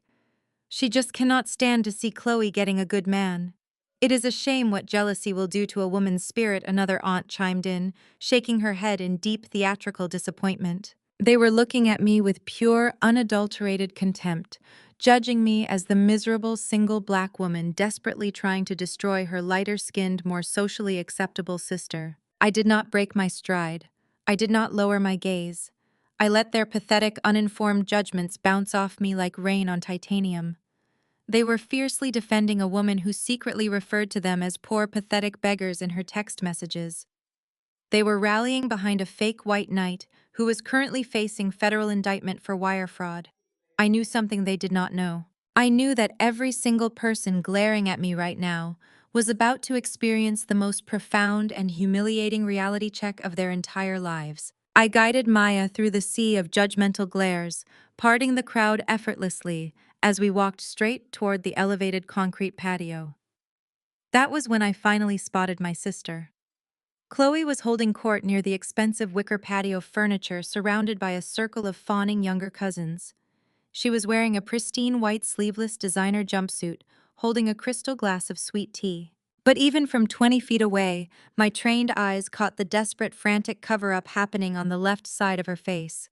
She had layered a massive amount of thick, heavy MAC foundation and setting powder over her cheekbone. She had contoured the area aggressively, but the distinct yellowish-purple shadow of Marcus's brutal backhand slap still bled through the expensive makeup. She was standing in our mother's backyard sporting the physical evidence of her abusive relationship while simultaneously bragging about her flawless, glamorous lifestyle. "Did you see the new piece Marcus bought me?" Chloe boasted, raising her left arm high into the air so the sunlight could catch the jewelry. A heavy, thick diamond tennis bracelet sparkled aggressively on her wrist. The younger cousins gasped in awe, reaching out to touch the dazzling stones. "He surprised me with it after we finalized our European wedding itinerary. He just loves spoiling me." The sheer audacity of her performance made my stomach churn with disgust. That diamond bracelet was not a gift from a wealthy, successful businessman. That bracelet was bought and paid for with the stolen trust fund money belonging to the 12-year-old girl standing right next to me. Chloe was literally wearing Maya's dead mother's inheritance on her wrist while complaining about the heavy burden of planning a luxury vacation. She was masking the violence of her partner with the stolen wealth of his child. It was a sickening display of vanity and moral bankruptcy. Chloe's eyes finally met mine over the heads of our younger cousins. Her fake bright smile instantly vanished, replaced by a look of sheer panicked hostility. She quickly lowered her arm, pulling the diamond bracelet out of sight, as if she suddenly remembered exactly how she acquired it. She took a step back, bumping into the patio table, completely thrown off balance by my calm, dominant presence. She expected me to arrive looking frantic, defensive, and ready to argue my case to the family. She expected me to look like a victim. I ignored her entirely. I walked past the lower folding tables where the younger family members were seated and stepped directly onto the main elevated patio. I bypassed the standard guest seating and walked straight to the large ornate wooden table positioned at the very head of the yard. It was the seat of honor normally reserved exclusively for Brenda or Marcus. I pulled out the heavy wooden chair at the center of the table and sat down, crossing my legs with fluid, deliberate grace. I gestured for Maya to take the seat immediately to my right, keeping her firmly under my physical protection. I reached out and poured myself a tall glass of iced tea from the crystal pitcher resting in the center of the table. I took a slow, refreshing sip, letting the cold liquid soothe my throat. I lowered the glass and looked out across the expansive backyard. The whispers had stopped completely. The entire family was staring at me in stunned, breathless silence, paralyzed by the sheer audacity of my positioning. I sat on my throne at the head of the patio, completely unbothered, reigning over the yard with absolute silence. I was not there to argue with flying monkeys or debate with enablers. I was simply waiting for the main event to begin. The heavy wooden gate at the side of the house swung open with a violent crash that rattled the hinges and completely shattered the tense quiet I had established over the patio. The sudden noise caused several ants to physically jump in their plastic lawn chairs, spilling drops of their sweet tea onto the manicured grass. I did not flinch. I kept my posture perfectly aligned, my eyes locked on the entrance. The main event had officially arrived. Marcus marched into my mother's backyard, acting as if he owned the very earth beneath his expensive loafers. Today he had resurrected the smug, arrogant white knight persona he used to manipulate my family into trusting him. He was dressed in a crisp pastel shirt and tailored khaki pants, projecting an image of unbothered wealth and supreme confidence. But the dark circles under his eyes and the frantic twitch in his jaw betrayed his severe financial desperation. He was running out of time, and he knew it. He was not alone. Flanking him was a man who looked like he had slithered straight out of a late-night television commercial for predatory legal defense. The lawyer wore a poorly fitted pinstripe suit, heavily gelled hair, and carried an oversized brown leather briefcase. He had the distinct, greasy aura of a man who made his living intimidating vulnerable people for a cheap hourly rate. Marcus strode aggressively past the lower folding tables, completely ignoring the congregation members who stared at him with wide, shocked eyes. Chloe immediately jumped up from her wicker chair, abandoning her younger cousins without a second glance. She rushed over to Marcus, grabbing his arm and casting a triumphant, spiteful glare in my direction. She truly believed her wealthy savior had arrived to rescue her from the severe consequences of her own terrible actions. Marcus stopped exactly 10 feet away from my position at the head table. He reached into his lawyer's briefcase and pulled out a thick stack of legal documents, waving them in the humid Georgia air, like a glorious victory flag. He wanted everyone in the yard to see his supposed ultimate authority over my life. "Harper, the game is completely over," Marcus announced, his voice booming loudly over the quiet hum of the backyard gathering. "You had your fun playing family court hero, but your little power trip ends right now." I did not respond to his bait. I sat perfectly still, my hands resting lightly on the smooth wooden table. Maya shifted nervously in the chair next to me, but I placed a firm, reassuring hand over hers, keeping her completely grounded. I had promised her she was safe, and I meant every single word. The sleazy attorney stepped forward, puffing out his chest as he addressed the entire yard. He made sure to project his voice loudly, so every single aunt, uncle, and church elder could hear his malicious threats. "My name is Richard Vance, representing Marcus in this agonizing custody dispute," the lawyer declared, pointing a stubby finger at me. "We have just filed an emergency counter-petition with the Superior Court. The temporary guardianship order you manipulated the judge into signing is being formally revoked on Monday morning. The court now fully recognizes that my client is a victim of malicious parental interference and extreme psychological distress." The lawyer paused dramatically, turning his greasy gaze directly toward me. "We are here to handle this the easy way, Harper. We are giving you one final generous chance to hand Maya back to her rightful father today. If you force us to return to court on Monday, we will be bringing the police with a warrant for your immediate arrest. We will press federal kidnapping charges against you. We will ensure you lose your security clearance, your high-paying corporate job, and your absolute freedom. Avoid a very messy arrest and release the child right now before we destroy your life." A collective dramatic gasp rippled through the packed backyard. The flying monkeys were absolutely thriving on the intense drama. My mother, Brenda, stood up from her reserved seat near the large grill, smoothing down her floral dress with a look of absolute vindication.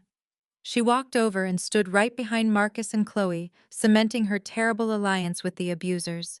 "You need to listen to them right now, Harper," Brenda commanded, her voice dripping with self-righteous authority. "You have caused enough deep embarrassment for this family. Marcus is a good, decent man and trying to protect his precious daughter from your insanity. Give him the child right now and apologize to him before you end up sitting in a dirty jail cell. I will not have my own daughter arrested like a common street criminal because you cannot control your bitter jealousy and your miserable attitude." Aunt Shirley nodded vigorously from the bustling buffet table, pointing a pair of metal serving tongs aggressively in my direction. "Listen to your mother, Harper," she chimed in loudly.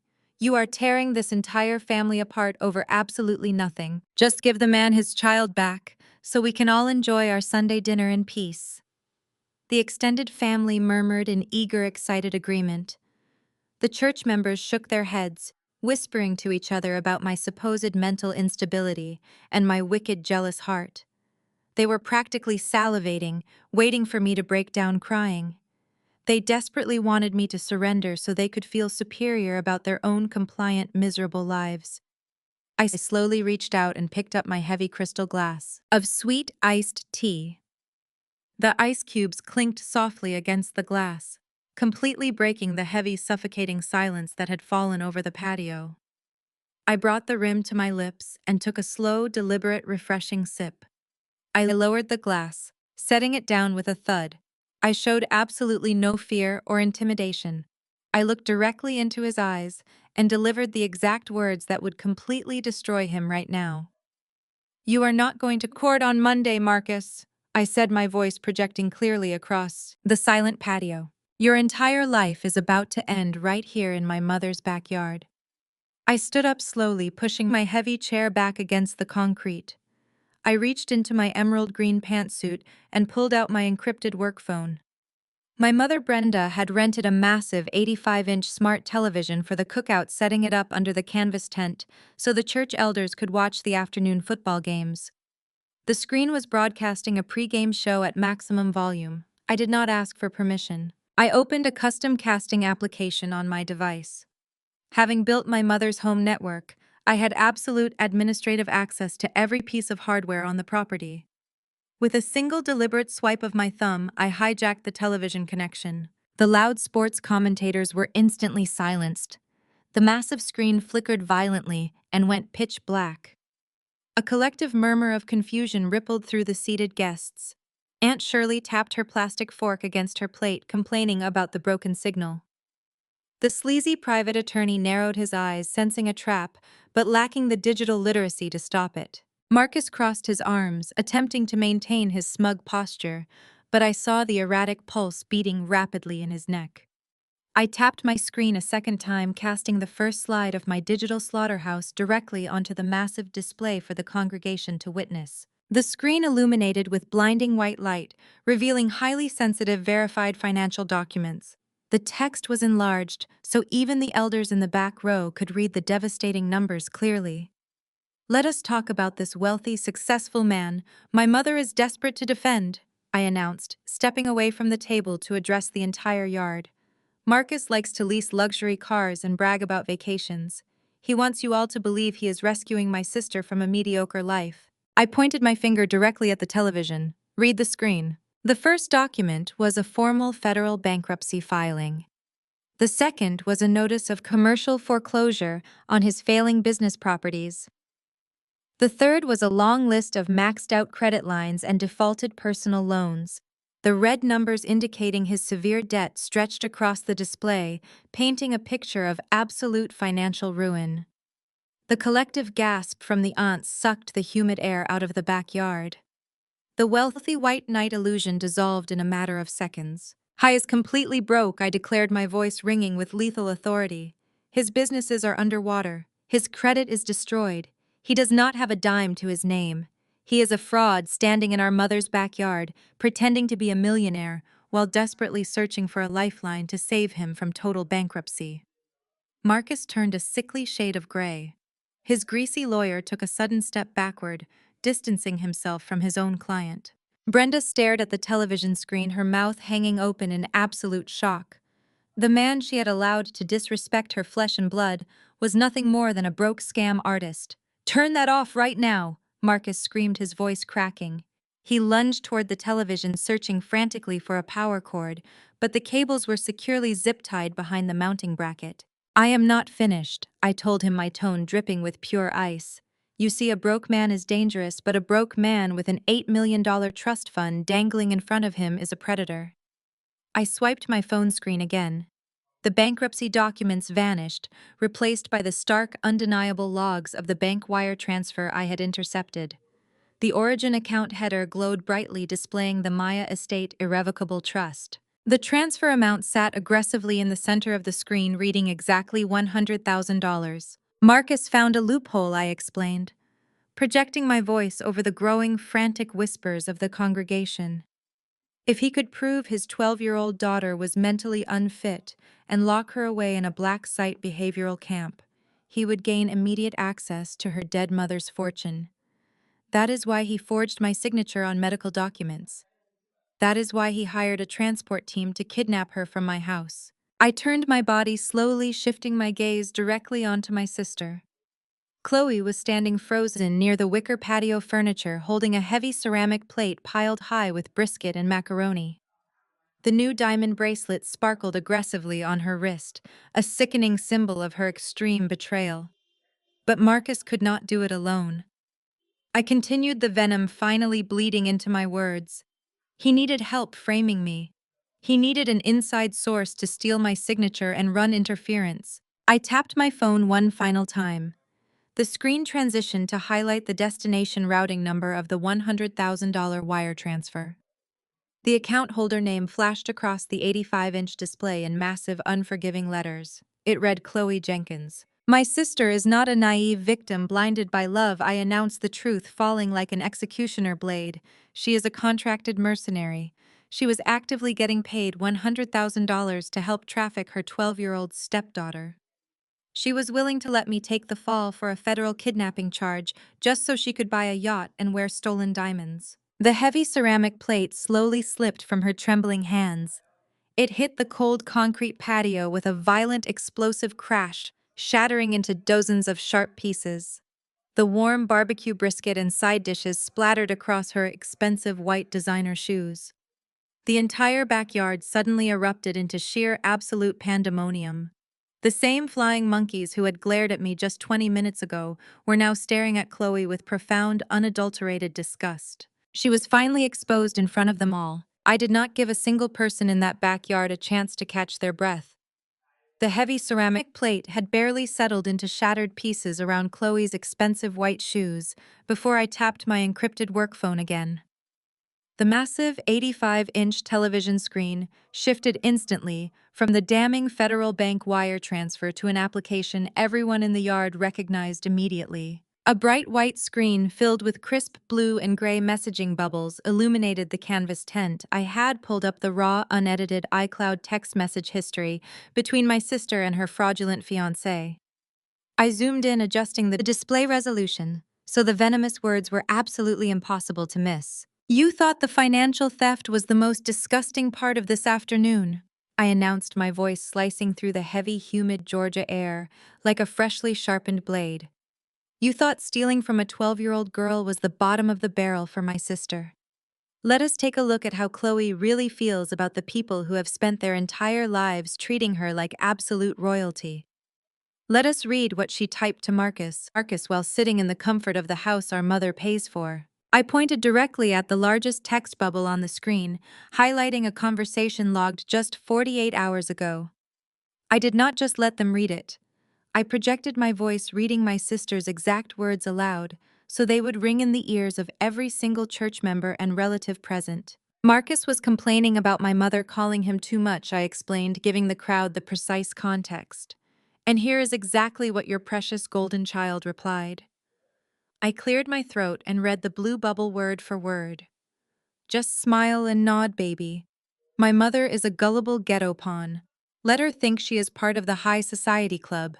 She will do whatever we tell her as long as I keep pretending we are taking her to those country club dinners. She is so desperate to escape her background she will literally hand over her own dignity if I ask nicely." The collective gasp that erupted from the congregation members was deafening. Aunt Shirley dropped her plastic cup of sweet tea right onto the manicured grass, splashing her sandals. Cousin Denise covered her mouth with both hands, her eyes wide with sheer, unadulterated shock. I slowly turned my gaze toward the grill where Brenda was standing. My mother looked as though she had just been physically struck by lightning. The glossy, perfect facade she had spent decades building around her favorite daughter collapsed in a matter of seconds. Her jaw trembled, and she gripped the edge of the folding table so hard her knuckles turned stark white. She stared at the giant screen, reading the words "gullible ghetto pawn" over and over again. The child she had shielded, the daughter she had chosen over me, the woman she had tried to force me to surrender to, had completely reduced her to a pathetic stepping stone for white wealth. But I was nowhere near finished. I swiped my thumb across my phone screen, pulling up the next set of messages. "Do you think you aunts and uncles were spared?" I asked, pacing slowly across the elevated concrete patio. "Do you think she respects any of you who defended her against me all week? Let us read what she had to say about this very cookout." The screen refreshed, displaying a conversation from yesterday morning. I raised my voice, ensuring it carried all the way to the back wooden fence. Marcus asked if he really had to eat barbecue with the family today. Chloe responded, and I quote, "I know it is disgusting, baby, but we have to play the game until the trust fund clears.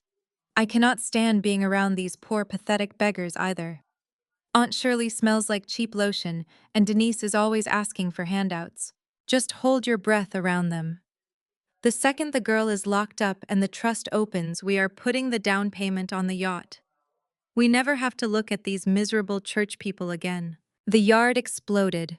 The exact same flying monkeys who had glared at me with absolute contempt just 30 minutes prior turned their aggressive hostility entirely onto Chloe. The shift was violent and instantaneous. Aunt Shirley marched forward, kicking aside a fallen paper plate. Her face was contorted with profound outrage as she pointed a shaking finger directly at my sister. "Poor, pathetic beggars," Aunt Shirley screamed, her voice echoing through the entire neighborhood. "I bought the dress you wore to your high school graduation.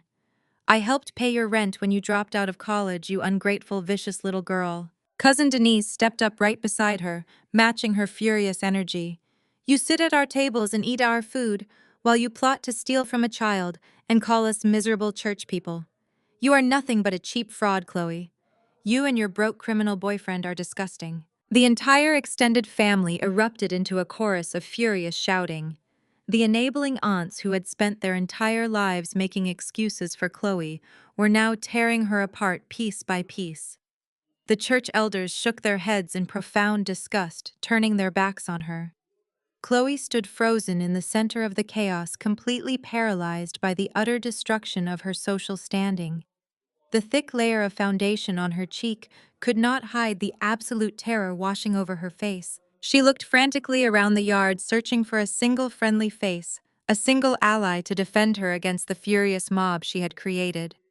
She looked at Marcus, but he was too busy backing away toward the wooden gate, desperately trying to escape the wrath of the angry crowd to care about her. Finally, Chloe turned her pleading, tear-filled eyes toward the one person who had always saved her. She whimpered, taking a shaky, desperate step toward the large grill. "Mom, please, you have to listen to me. It is taken out of context. Harper hacked my phone. She is twisting my words. Please, Mom, you have to believe me." Brenda did not move an inch. The woman who had barged into my house demanded my compliance and threatened to disown me over this very daughter was completely unresponsive. She stood utterly frozen, staring blankly at the massive television screen. The illusion of her perfect golden child was permanently shattered into dust. The deep, agonizing realization that she had sacrificed her relationship with her only loyal, hardworking daughter to protect a woman who viewed her as a ghetto pawn finally broke her spirit. Brenda slowly turned her back on Chloe, refusing to look at her, refusing to offer a single ounce of comfort or protection. The absolute silence from our mother was the loudest verdict possible. Chloe was entirely alone, surrounded by the furious people she had mocked, stripped of her fake wealth and exposed as a child trafficking accomplice. Maya sat quietly beside me, watching the monster who had terrorized her finally face justice.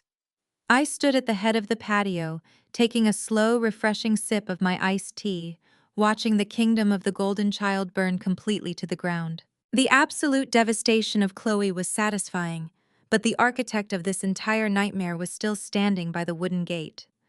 Marcus finally realized that the angry mob of church elders and furious aunts was no longer focused solely on my sister. The blinding spotlight of public outrage was rapidly shifting directly onto him. His pristine white knight facade had been completely shredded, leaving nothing but a desperate broke criminal trapped in a suburban backyard. "Turn that television off right now!" Marcus screamed, his voice cracking with sheer panic.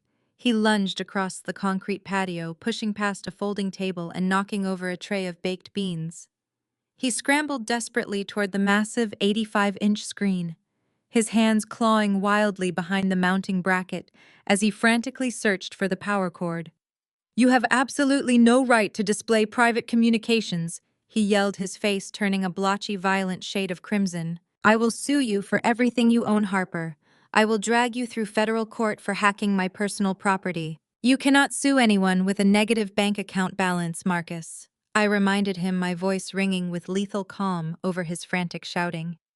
"And you cannot unplug a television that runs on a hardwired hidden power supply. You are completely out of options, and you are completely out of time."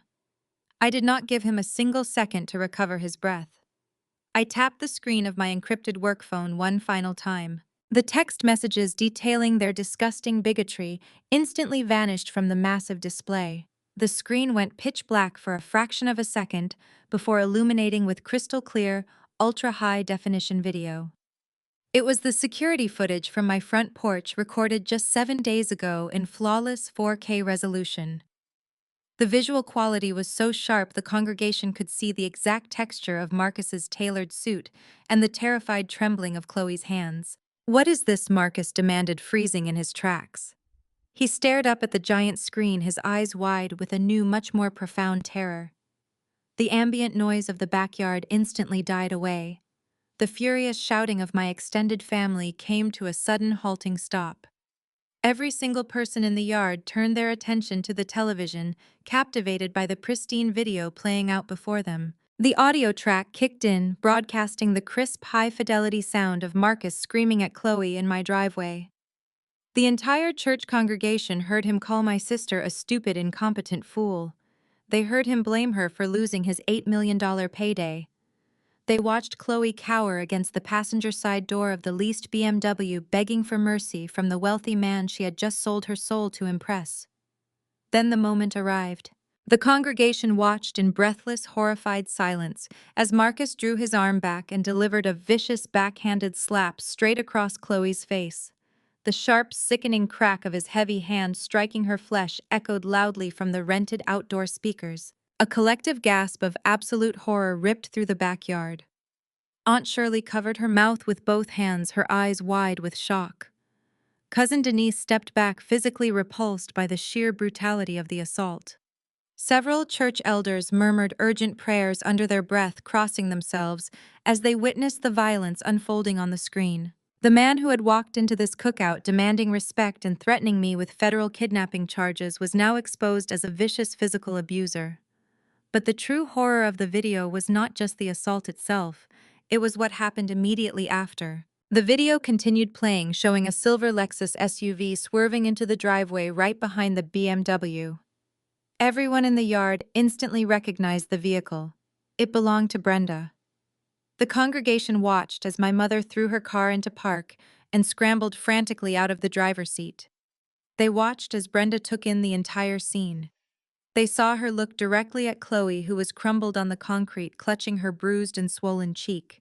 And then the entire extended family watched, as Brenda actively looked away from her injured daughter. They watched in sheer disgusted disbelief as my mother rushed straight toward the violent white abuser, completely ignoring her own flesh and blood, weeping on the ground.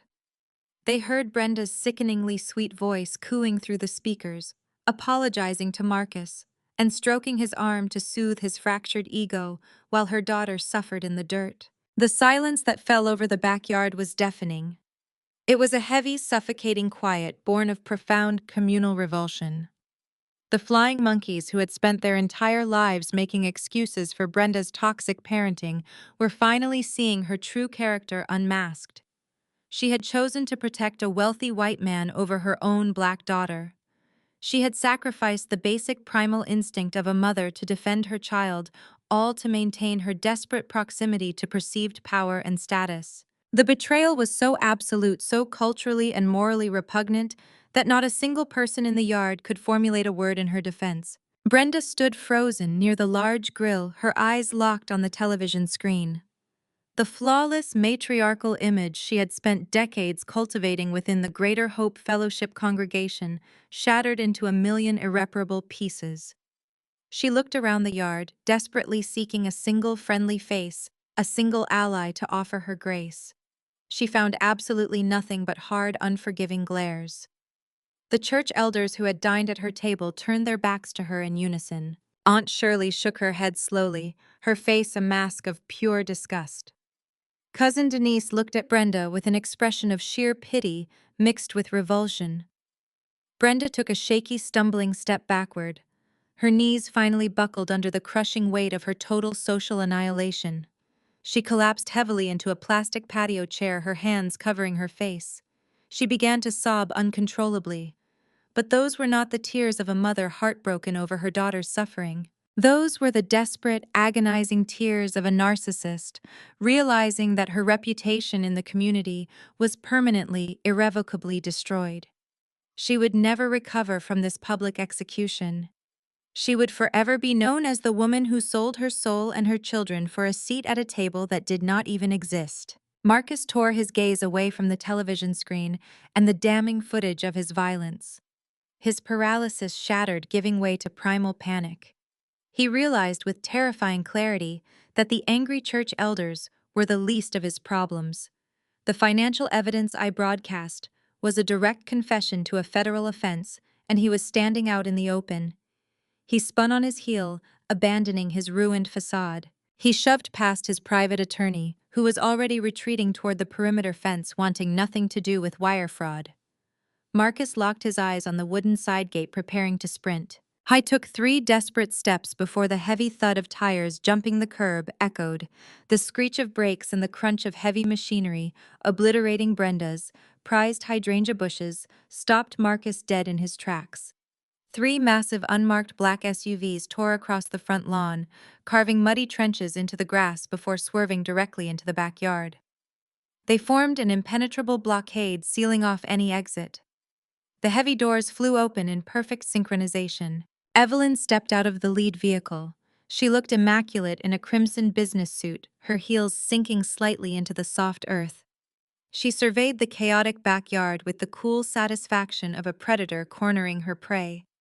Flanking her were federal agents wearing dark tactical vests with 3 bright yellow letters stamped across their chests. FBI. The cavalry had arrived. Marcus stumbled backward, raising his hands defensively as the agents swarmed the patio. His arrogant white knight persona was gone, replaced by the pathetic trembling of a cornered criminal. "You cannot do this," he stammered, his voice pitching high with terror. "This is a private residence. You have no jurisdiction here." Special Agent Thomas stepped forward from the formation. He reached into his tactical vest and pulled out folded warrants. "Marcus Vance, Agent Thomas," announced, his voice booming with federal authority. "You are mistaken about jurisdiction. Initiating a fraudulent transfer of $100,000 across state lines elevates this to a federal crime." Marcus shook his head frantically, stepping backward until his thighs hit the long folding table holding the cookout side dishes. "Wait, listen to me," he pleaded. "It was a mistake. I have the money. I can reverse the transfer right now." He turned wildly, looking for his private attorney, but the man had already slipped out the back gate. Agent Thomas did not hesitate. He lunged forward, grabbing Marcus by the shoulder and spinning him around with professional efficiency. Marcus crashed heavily onto the folding table. His face smashed directly into the massive aluminum tray of Aunt Shirley's famous potato salad, sending creamy yellow dressing flying across his crisp pastel shirt. The crowd gasped, taking a step back as the federal agents forcefully pinned his arms behind his back. The sharp metallic click of heavy steel handcuffs snapping shut echoed across the silent backyard. "You are under federal arrest for interstate wire fraud, identity theft, and forgery of federal banking documents," Agent Thomas recited firmly, pulling Marcus up from the table. Marcus looked absolutely pathetic, his face smeared with potato salad and expensive clothes ruined. His eyes darted around the yard, searching for a sympathetic face, but found absolutely nothing but cold, hard justice. While Marcus was hauled toward the nearest black SUV, Chloe finally snapped out of her paralyzed state. Reality crashed down and survival instincts kicked in. She turned her tear-streaked face toward Agent Thomas, raising her hands in a desperate plea. "Officer, please, you have to listen to me," Chloe cried out, forcing her voice to tremble with manufactured innocence. "I had no idea what he was doing. He manipulated me. I am a victim here. He abused me. Just look at my face. You saw the video. High as a monster, and I was too terrified to stop him." A female FBI agent stepped out, holding a digital tablet displaying the exact iCloud text messages I extracted. She did not look slightly convinced by Chloe's theatrical sobbing. She walked with deliberate strides straight toward my sister. "Save the victim routine for the judge," the female agent said, her tone dripping with disdain. "We have your complete digital footprint, Chloe. We have the messages where you explicitly negotiated the payout to help traffic a minor child. We have the banking logs showing you willingly accepted stolen funds to purchase luxury goods. You were a fully compensated business partner." Chloe let out a high-pitched shriek of sheer terror, taking a stumbling step backward. "No, you cannot do this," she wailed frantically, looking toward our mother for salvation. "Mom, help me. Do something. Tell them I am innocent." Brenda remained slumped in her patio chair, completely silent, refusing to meet her favorite daughter's eyes. The golden child illusion was dead, and Brenda had absolutely nothing left to offer. The female agent reached forward and grabbed Chloe's left wrist in a firm, unyielding grip. Chloe thrashed wildly, trying to pull her arm away, but the agent was relentless. As she twisted Chloe's arm behind her back, her fingers brushed against the thick diamond tennis bracelet Chloe proudly showed off earlier. The agent shoved the stolen jewelry unceremoniously up Chloe's forearm, scratching her skin to make room for the cold steel. "Chloe Jenkins, you are under arrest as an accessory to federal wire fraud and criminal conspiracy," the agent declared, reading her rights as the handcuffs clicked shut over her wrists. The fake diamonds sparkled pathetically against the dull gray metal of the restraints. Chloe collapsed to her knees, sobbing hysterically, as the agents hauled her up by her arms and dragged her toward the second unmarked vehicle. The congregation watched in absolute silence as the golden child and her savior were tossed into federal transport vehicles, destroying the toxic empire they built on a foundation of abuse. I stood taking another refreshing sip of my iced tea, completely satisfied with the perfection of the execution. The heavy tires of the federal vehicles tore deep, muddy gashes into the manicured lawn as they reversed out of the backyard. The flashing red and blue lights faded down the street, taking the golden child and her fraudulent savior straight to a federal holding facility. The heavy wooden side gate swung shut, hitting the latch with a loud, definitive crack. The profound silence that blanketed the backyard was suffocating. The church elders and enabling aunts stood completely frozen, staring at the empty space where Chloe had just been standing in handcuffs. No one dared to speak. No one rushed forward to offer comfort. The illusion of the perfect family had been thoroughly decimated, and the lingering stench of betrayal hung thick over the abandoned barbecue plates and spilled side dishes. A sharp, pathetic gasp broke the silence. Brenda was still slumped in the plastic patio chair, her face buried in her hands. The pristine matriarch of the Greater Hope Fellowship was completely destroyed. She slowly raised her head, looking around the yard with wild, bloodshot eyes. She found no sympathy from her sisters or her church members. They actively averted their gazes, refusing to make eye contact with a woman who had willingly turned a blind eye to the abuse of her own daughter. Realizing her social capital was entirely bankrupt, Brenda shifted her desperate attention directly onto me. She slipped out of the patio chair, her knees hitting the concrete deck with a heavy, sickening thud. She literally crawled across the hard patio floor, dragging the hem of her expensive floral dress through the spilled baked beans and shattered ceramic pieces of Chloe's dropped plate. She reached my feet and grabbed the fabric of my emerald green pantsuit, her fingers digging in with frantic, terrifying desperation. "Harper, please!" Brenda wailed, her voice hoarse and broken. "You have to help her. You have to fix this right now. You are making so much money at that computer job of yours. You have the savings to hire a defense attorney. You have the funds to pay her bail. Please, Harper, she is your sister. You cannot let them lock her in a cage like an animal. We are a family. We have to practice family unity. The Lord commands us to forgive and protect our own blood, no matter what mistakes they make." I looked down at the woman gripping my pant leg. There was absolutely no warmth left in my chest for her. I did not feel pity. I did not feel anger. I felt the cold, clinical detachment of a surgeon removing a malignant tumor. I reached down and firmly pried her fingers off my clothing, tossing her hands back toward her chest. I took a deliberate step back, creating an unbridgeable physical and emotional gap between us. Family unity. I repeated the words, tasting like poison on my tongue. "You want to talk to me about family unity now, Brenda? Where was your deep commitment to family unity when you drove to my house to threaten me? Where was your maternal instinct when you stood in my driveway and watched a grown man violently slap your daughter across the face? You looked the other way because his fake wealth mattered more to you than her physical safety. You were perfectly willing to let Chloe traffic a 12-year-old girl to a torture camp and frame me for a federal crime, just so you could brag about your proximity to a white millionaire at Sunday service. You sold out your own black daughters for a seat at a table that did not even exist." Brenda squeezed her eyes shut, shaking her head violently side to side as if trying to physically shake the truth out of her ears. "I made a mistake, Harper. I was confused. I was scared. I am your mother. You owe me your respect." "You were greedy," I corrected, my voice ringing with lethal, absolute authority. "You chose the illusion of status over the reality of your children. You spent my entire life treating me like a disposable cleanup crew for Chloe's endless disasters. You made me the scapegoat because I was smart and independent, while you rewarded her for being a beautiful, compliant parasite. You demanded my respect, but you never once offered me your protection." I swept my arm, gesturing to the crowd of stunned relatives and church members watching the execution. "You built this entire backyard empire on a foundation of lies and emotional abuse. You taught everyone here that being a family means functioning as a human shield for toxicity.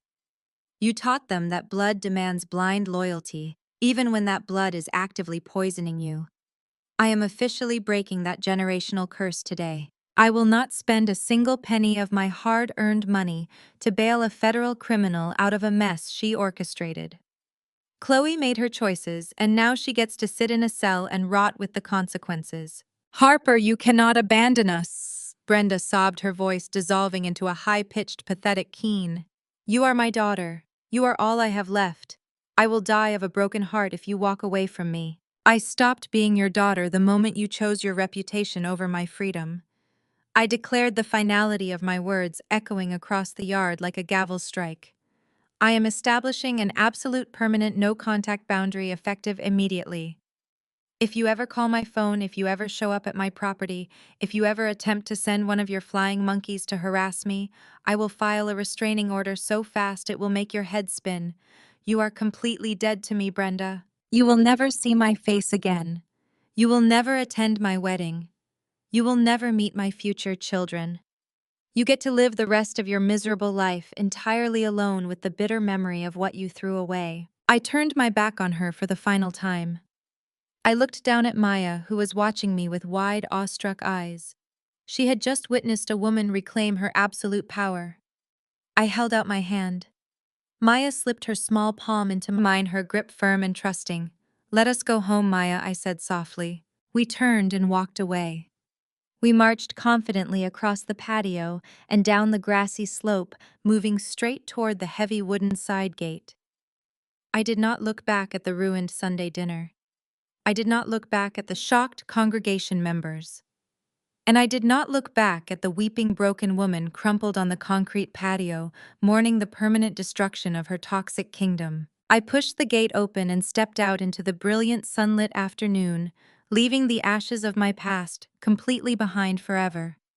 I finally had the peace I truly deserved. 6 months passed since that humid Sunday afternoon when I walked out of my mother's backyard.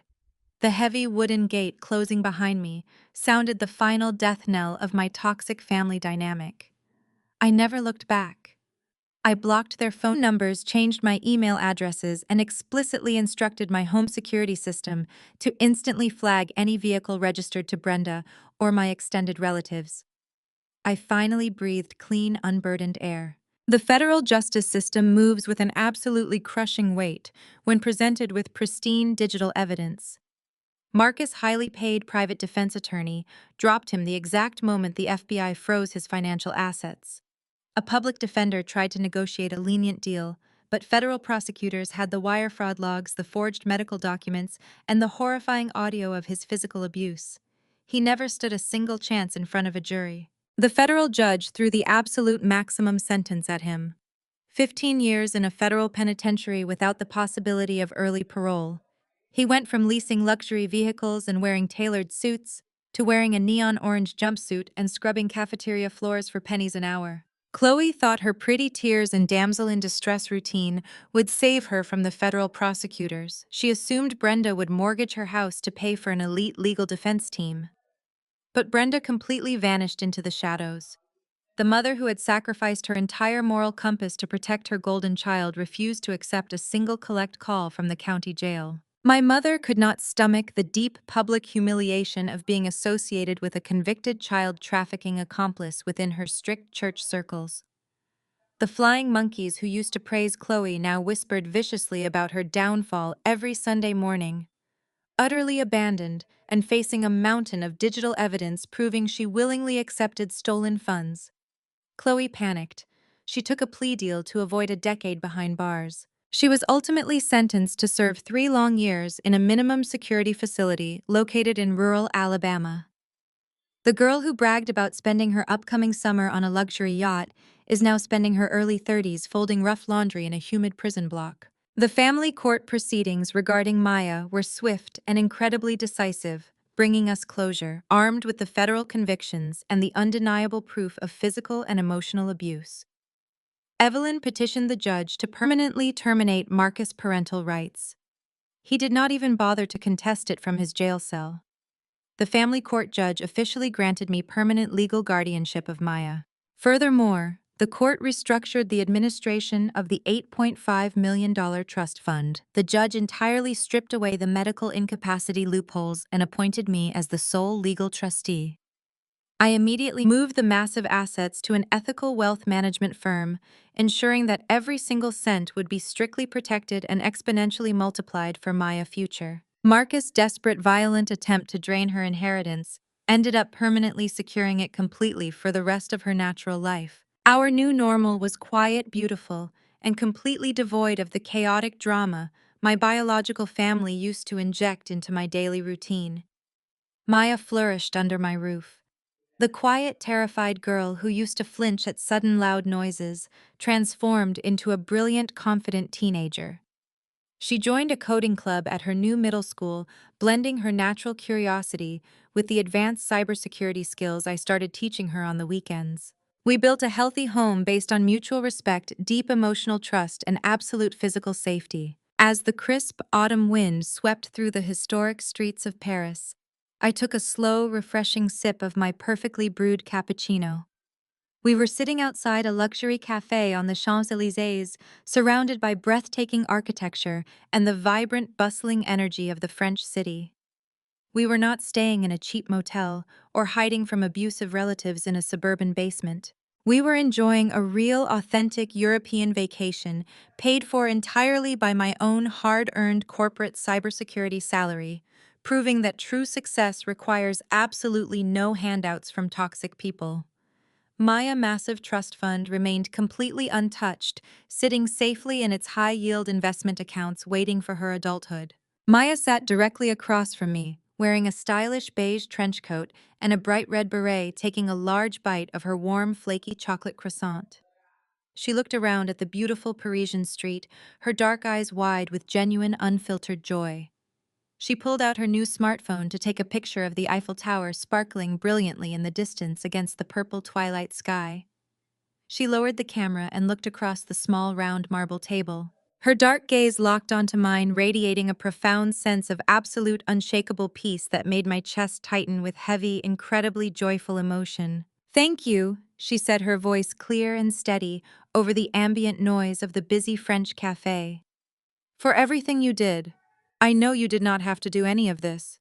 I know I was not your responsibility." I reached across the small table and took her warm hand in mine. "You were always my responsibility the second you stepped into my house," I told her, smiling warmly. "You are my real family. We protect each other fiercely." Maya squeezed my fingers tightly. Her smile widened, reaching all the way to her eyes, illuminating her entire face. "I know, Mom," she said softly. The word hung in the cool autumn air, beautiful and absolutely perfect. It was the first time she had ever called me that. I did not need to correct her or explain the legal definitions of our relationship. I just squeezed her hand back, letting a genuine tear-free smile spread across my face. I had lost a toxic mother and a treacherous sister, but I had gained a brilliant daughter and a life of uncompromising freedom. Have you ever had to walk away from a toxic family member to protect your peace? How did you find the courage to enforce those difficult boundaries? Share your journey in the comments below. Let us build a community of strong survivors who know that walking away is sometimes the absolute bravest thing you can do. Do not forget to like this video and subscribe to the channel for more stories about claiming your power and living your absolute best life. The profound lesson learned from this story is that shared DNA does not obligate you to endure toxic behavior. True family is built on mutual respect, protection, and unconditional support, not manipulation and greed. Harper's journey proves that walking away from abusive relatives is never a sign of weakness. It is the ultimate act of courage and self-preservation. You have the absolute right to dismantle the illusions of a perfect family, to protect your peace and the innocent lives depending on you. Stand firm in your truth. Please share your own experiences with setting firm family boundaries in the comments.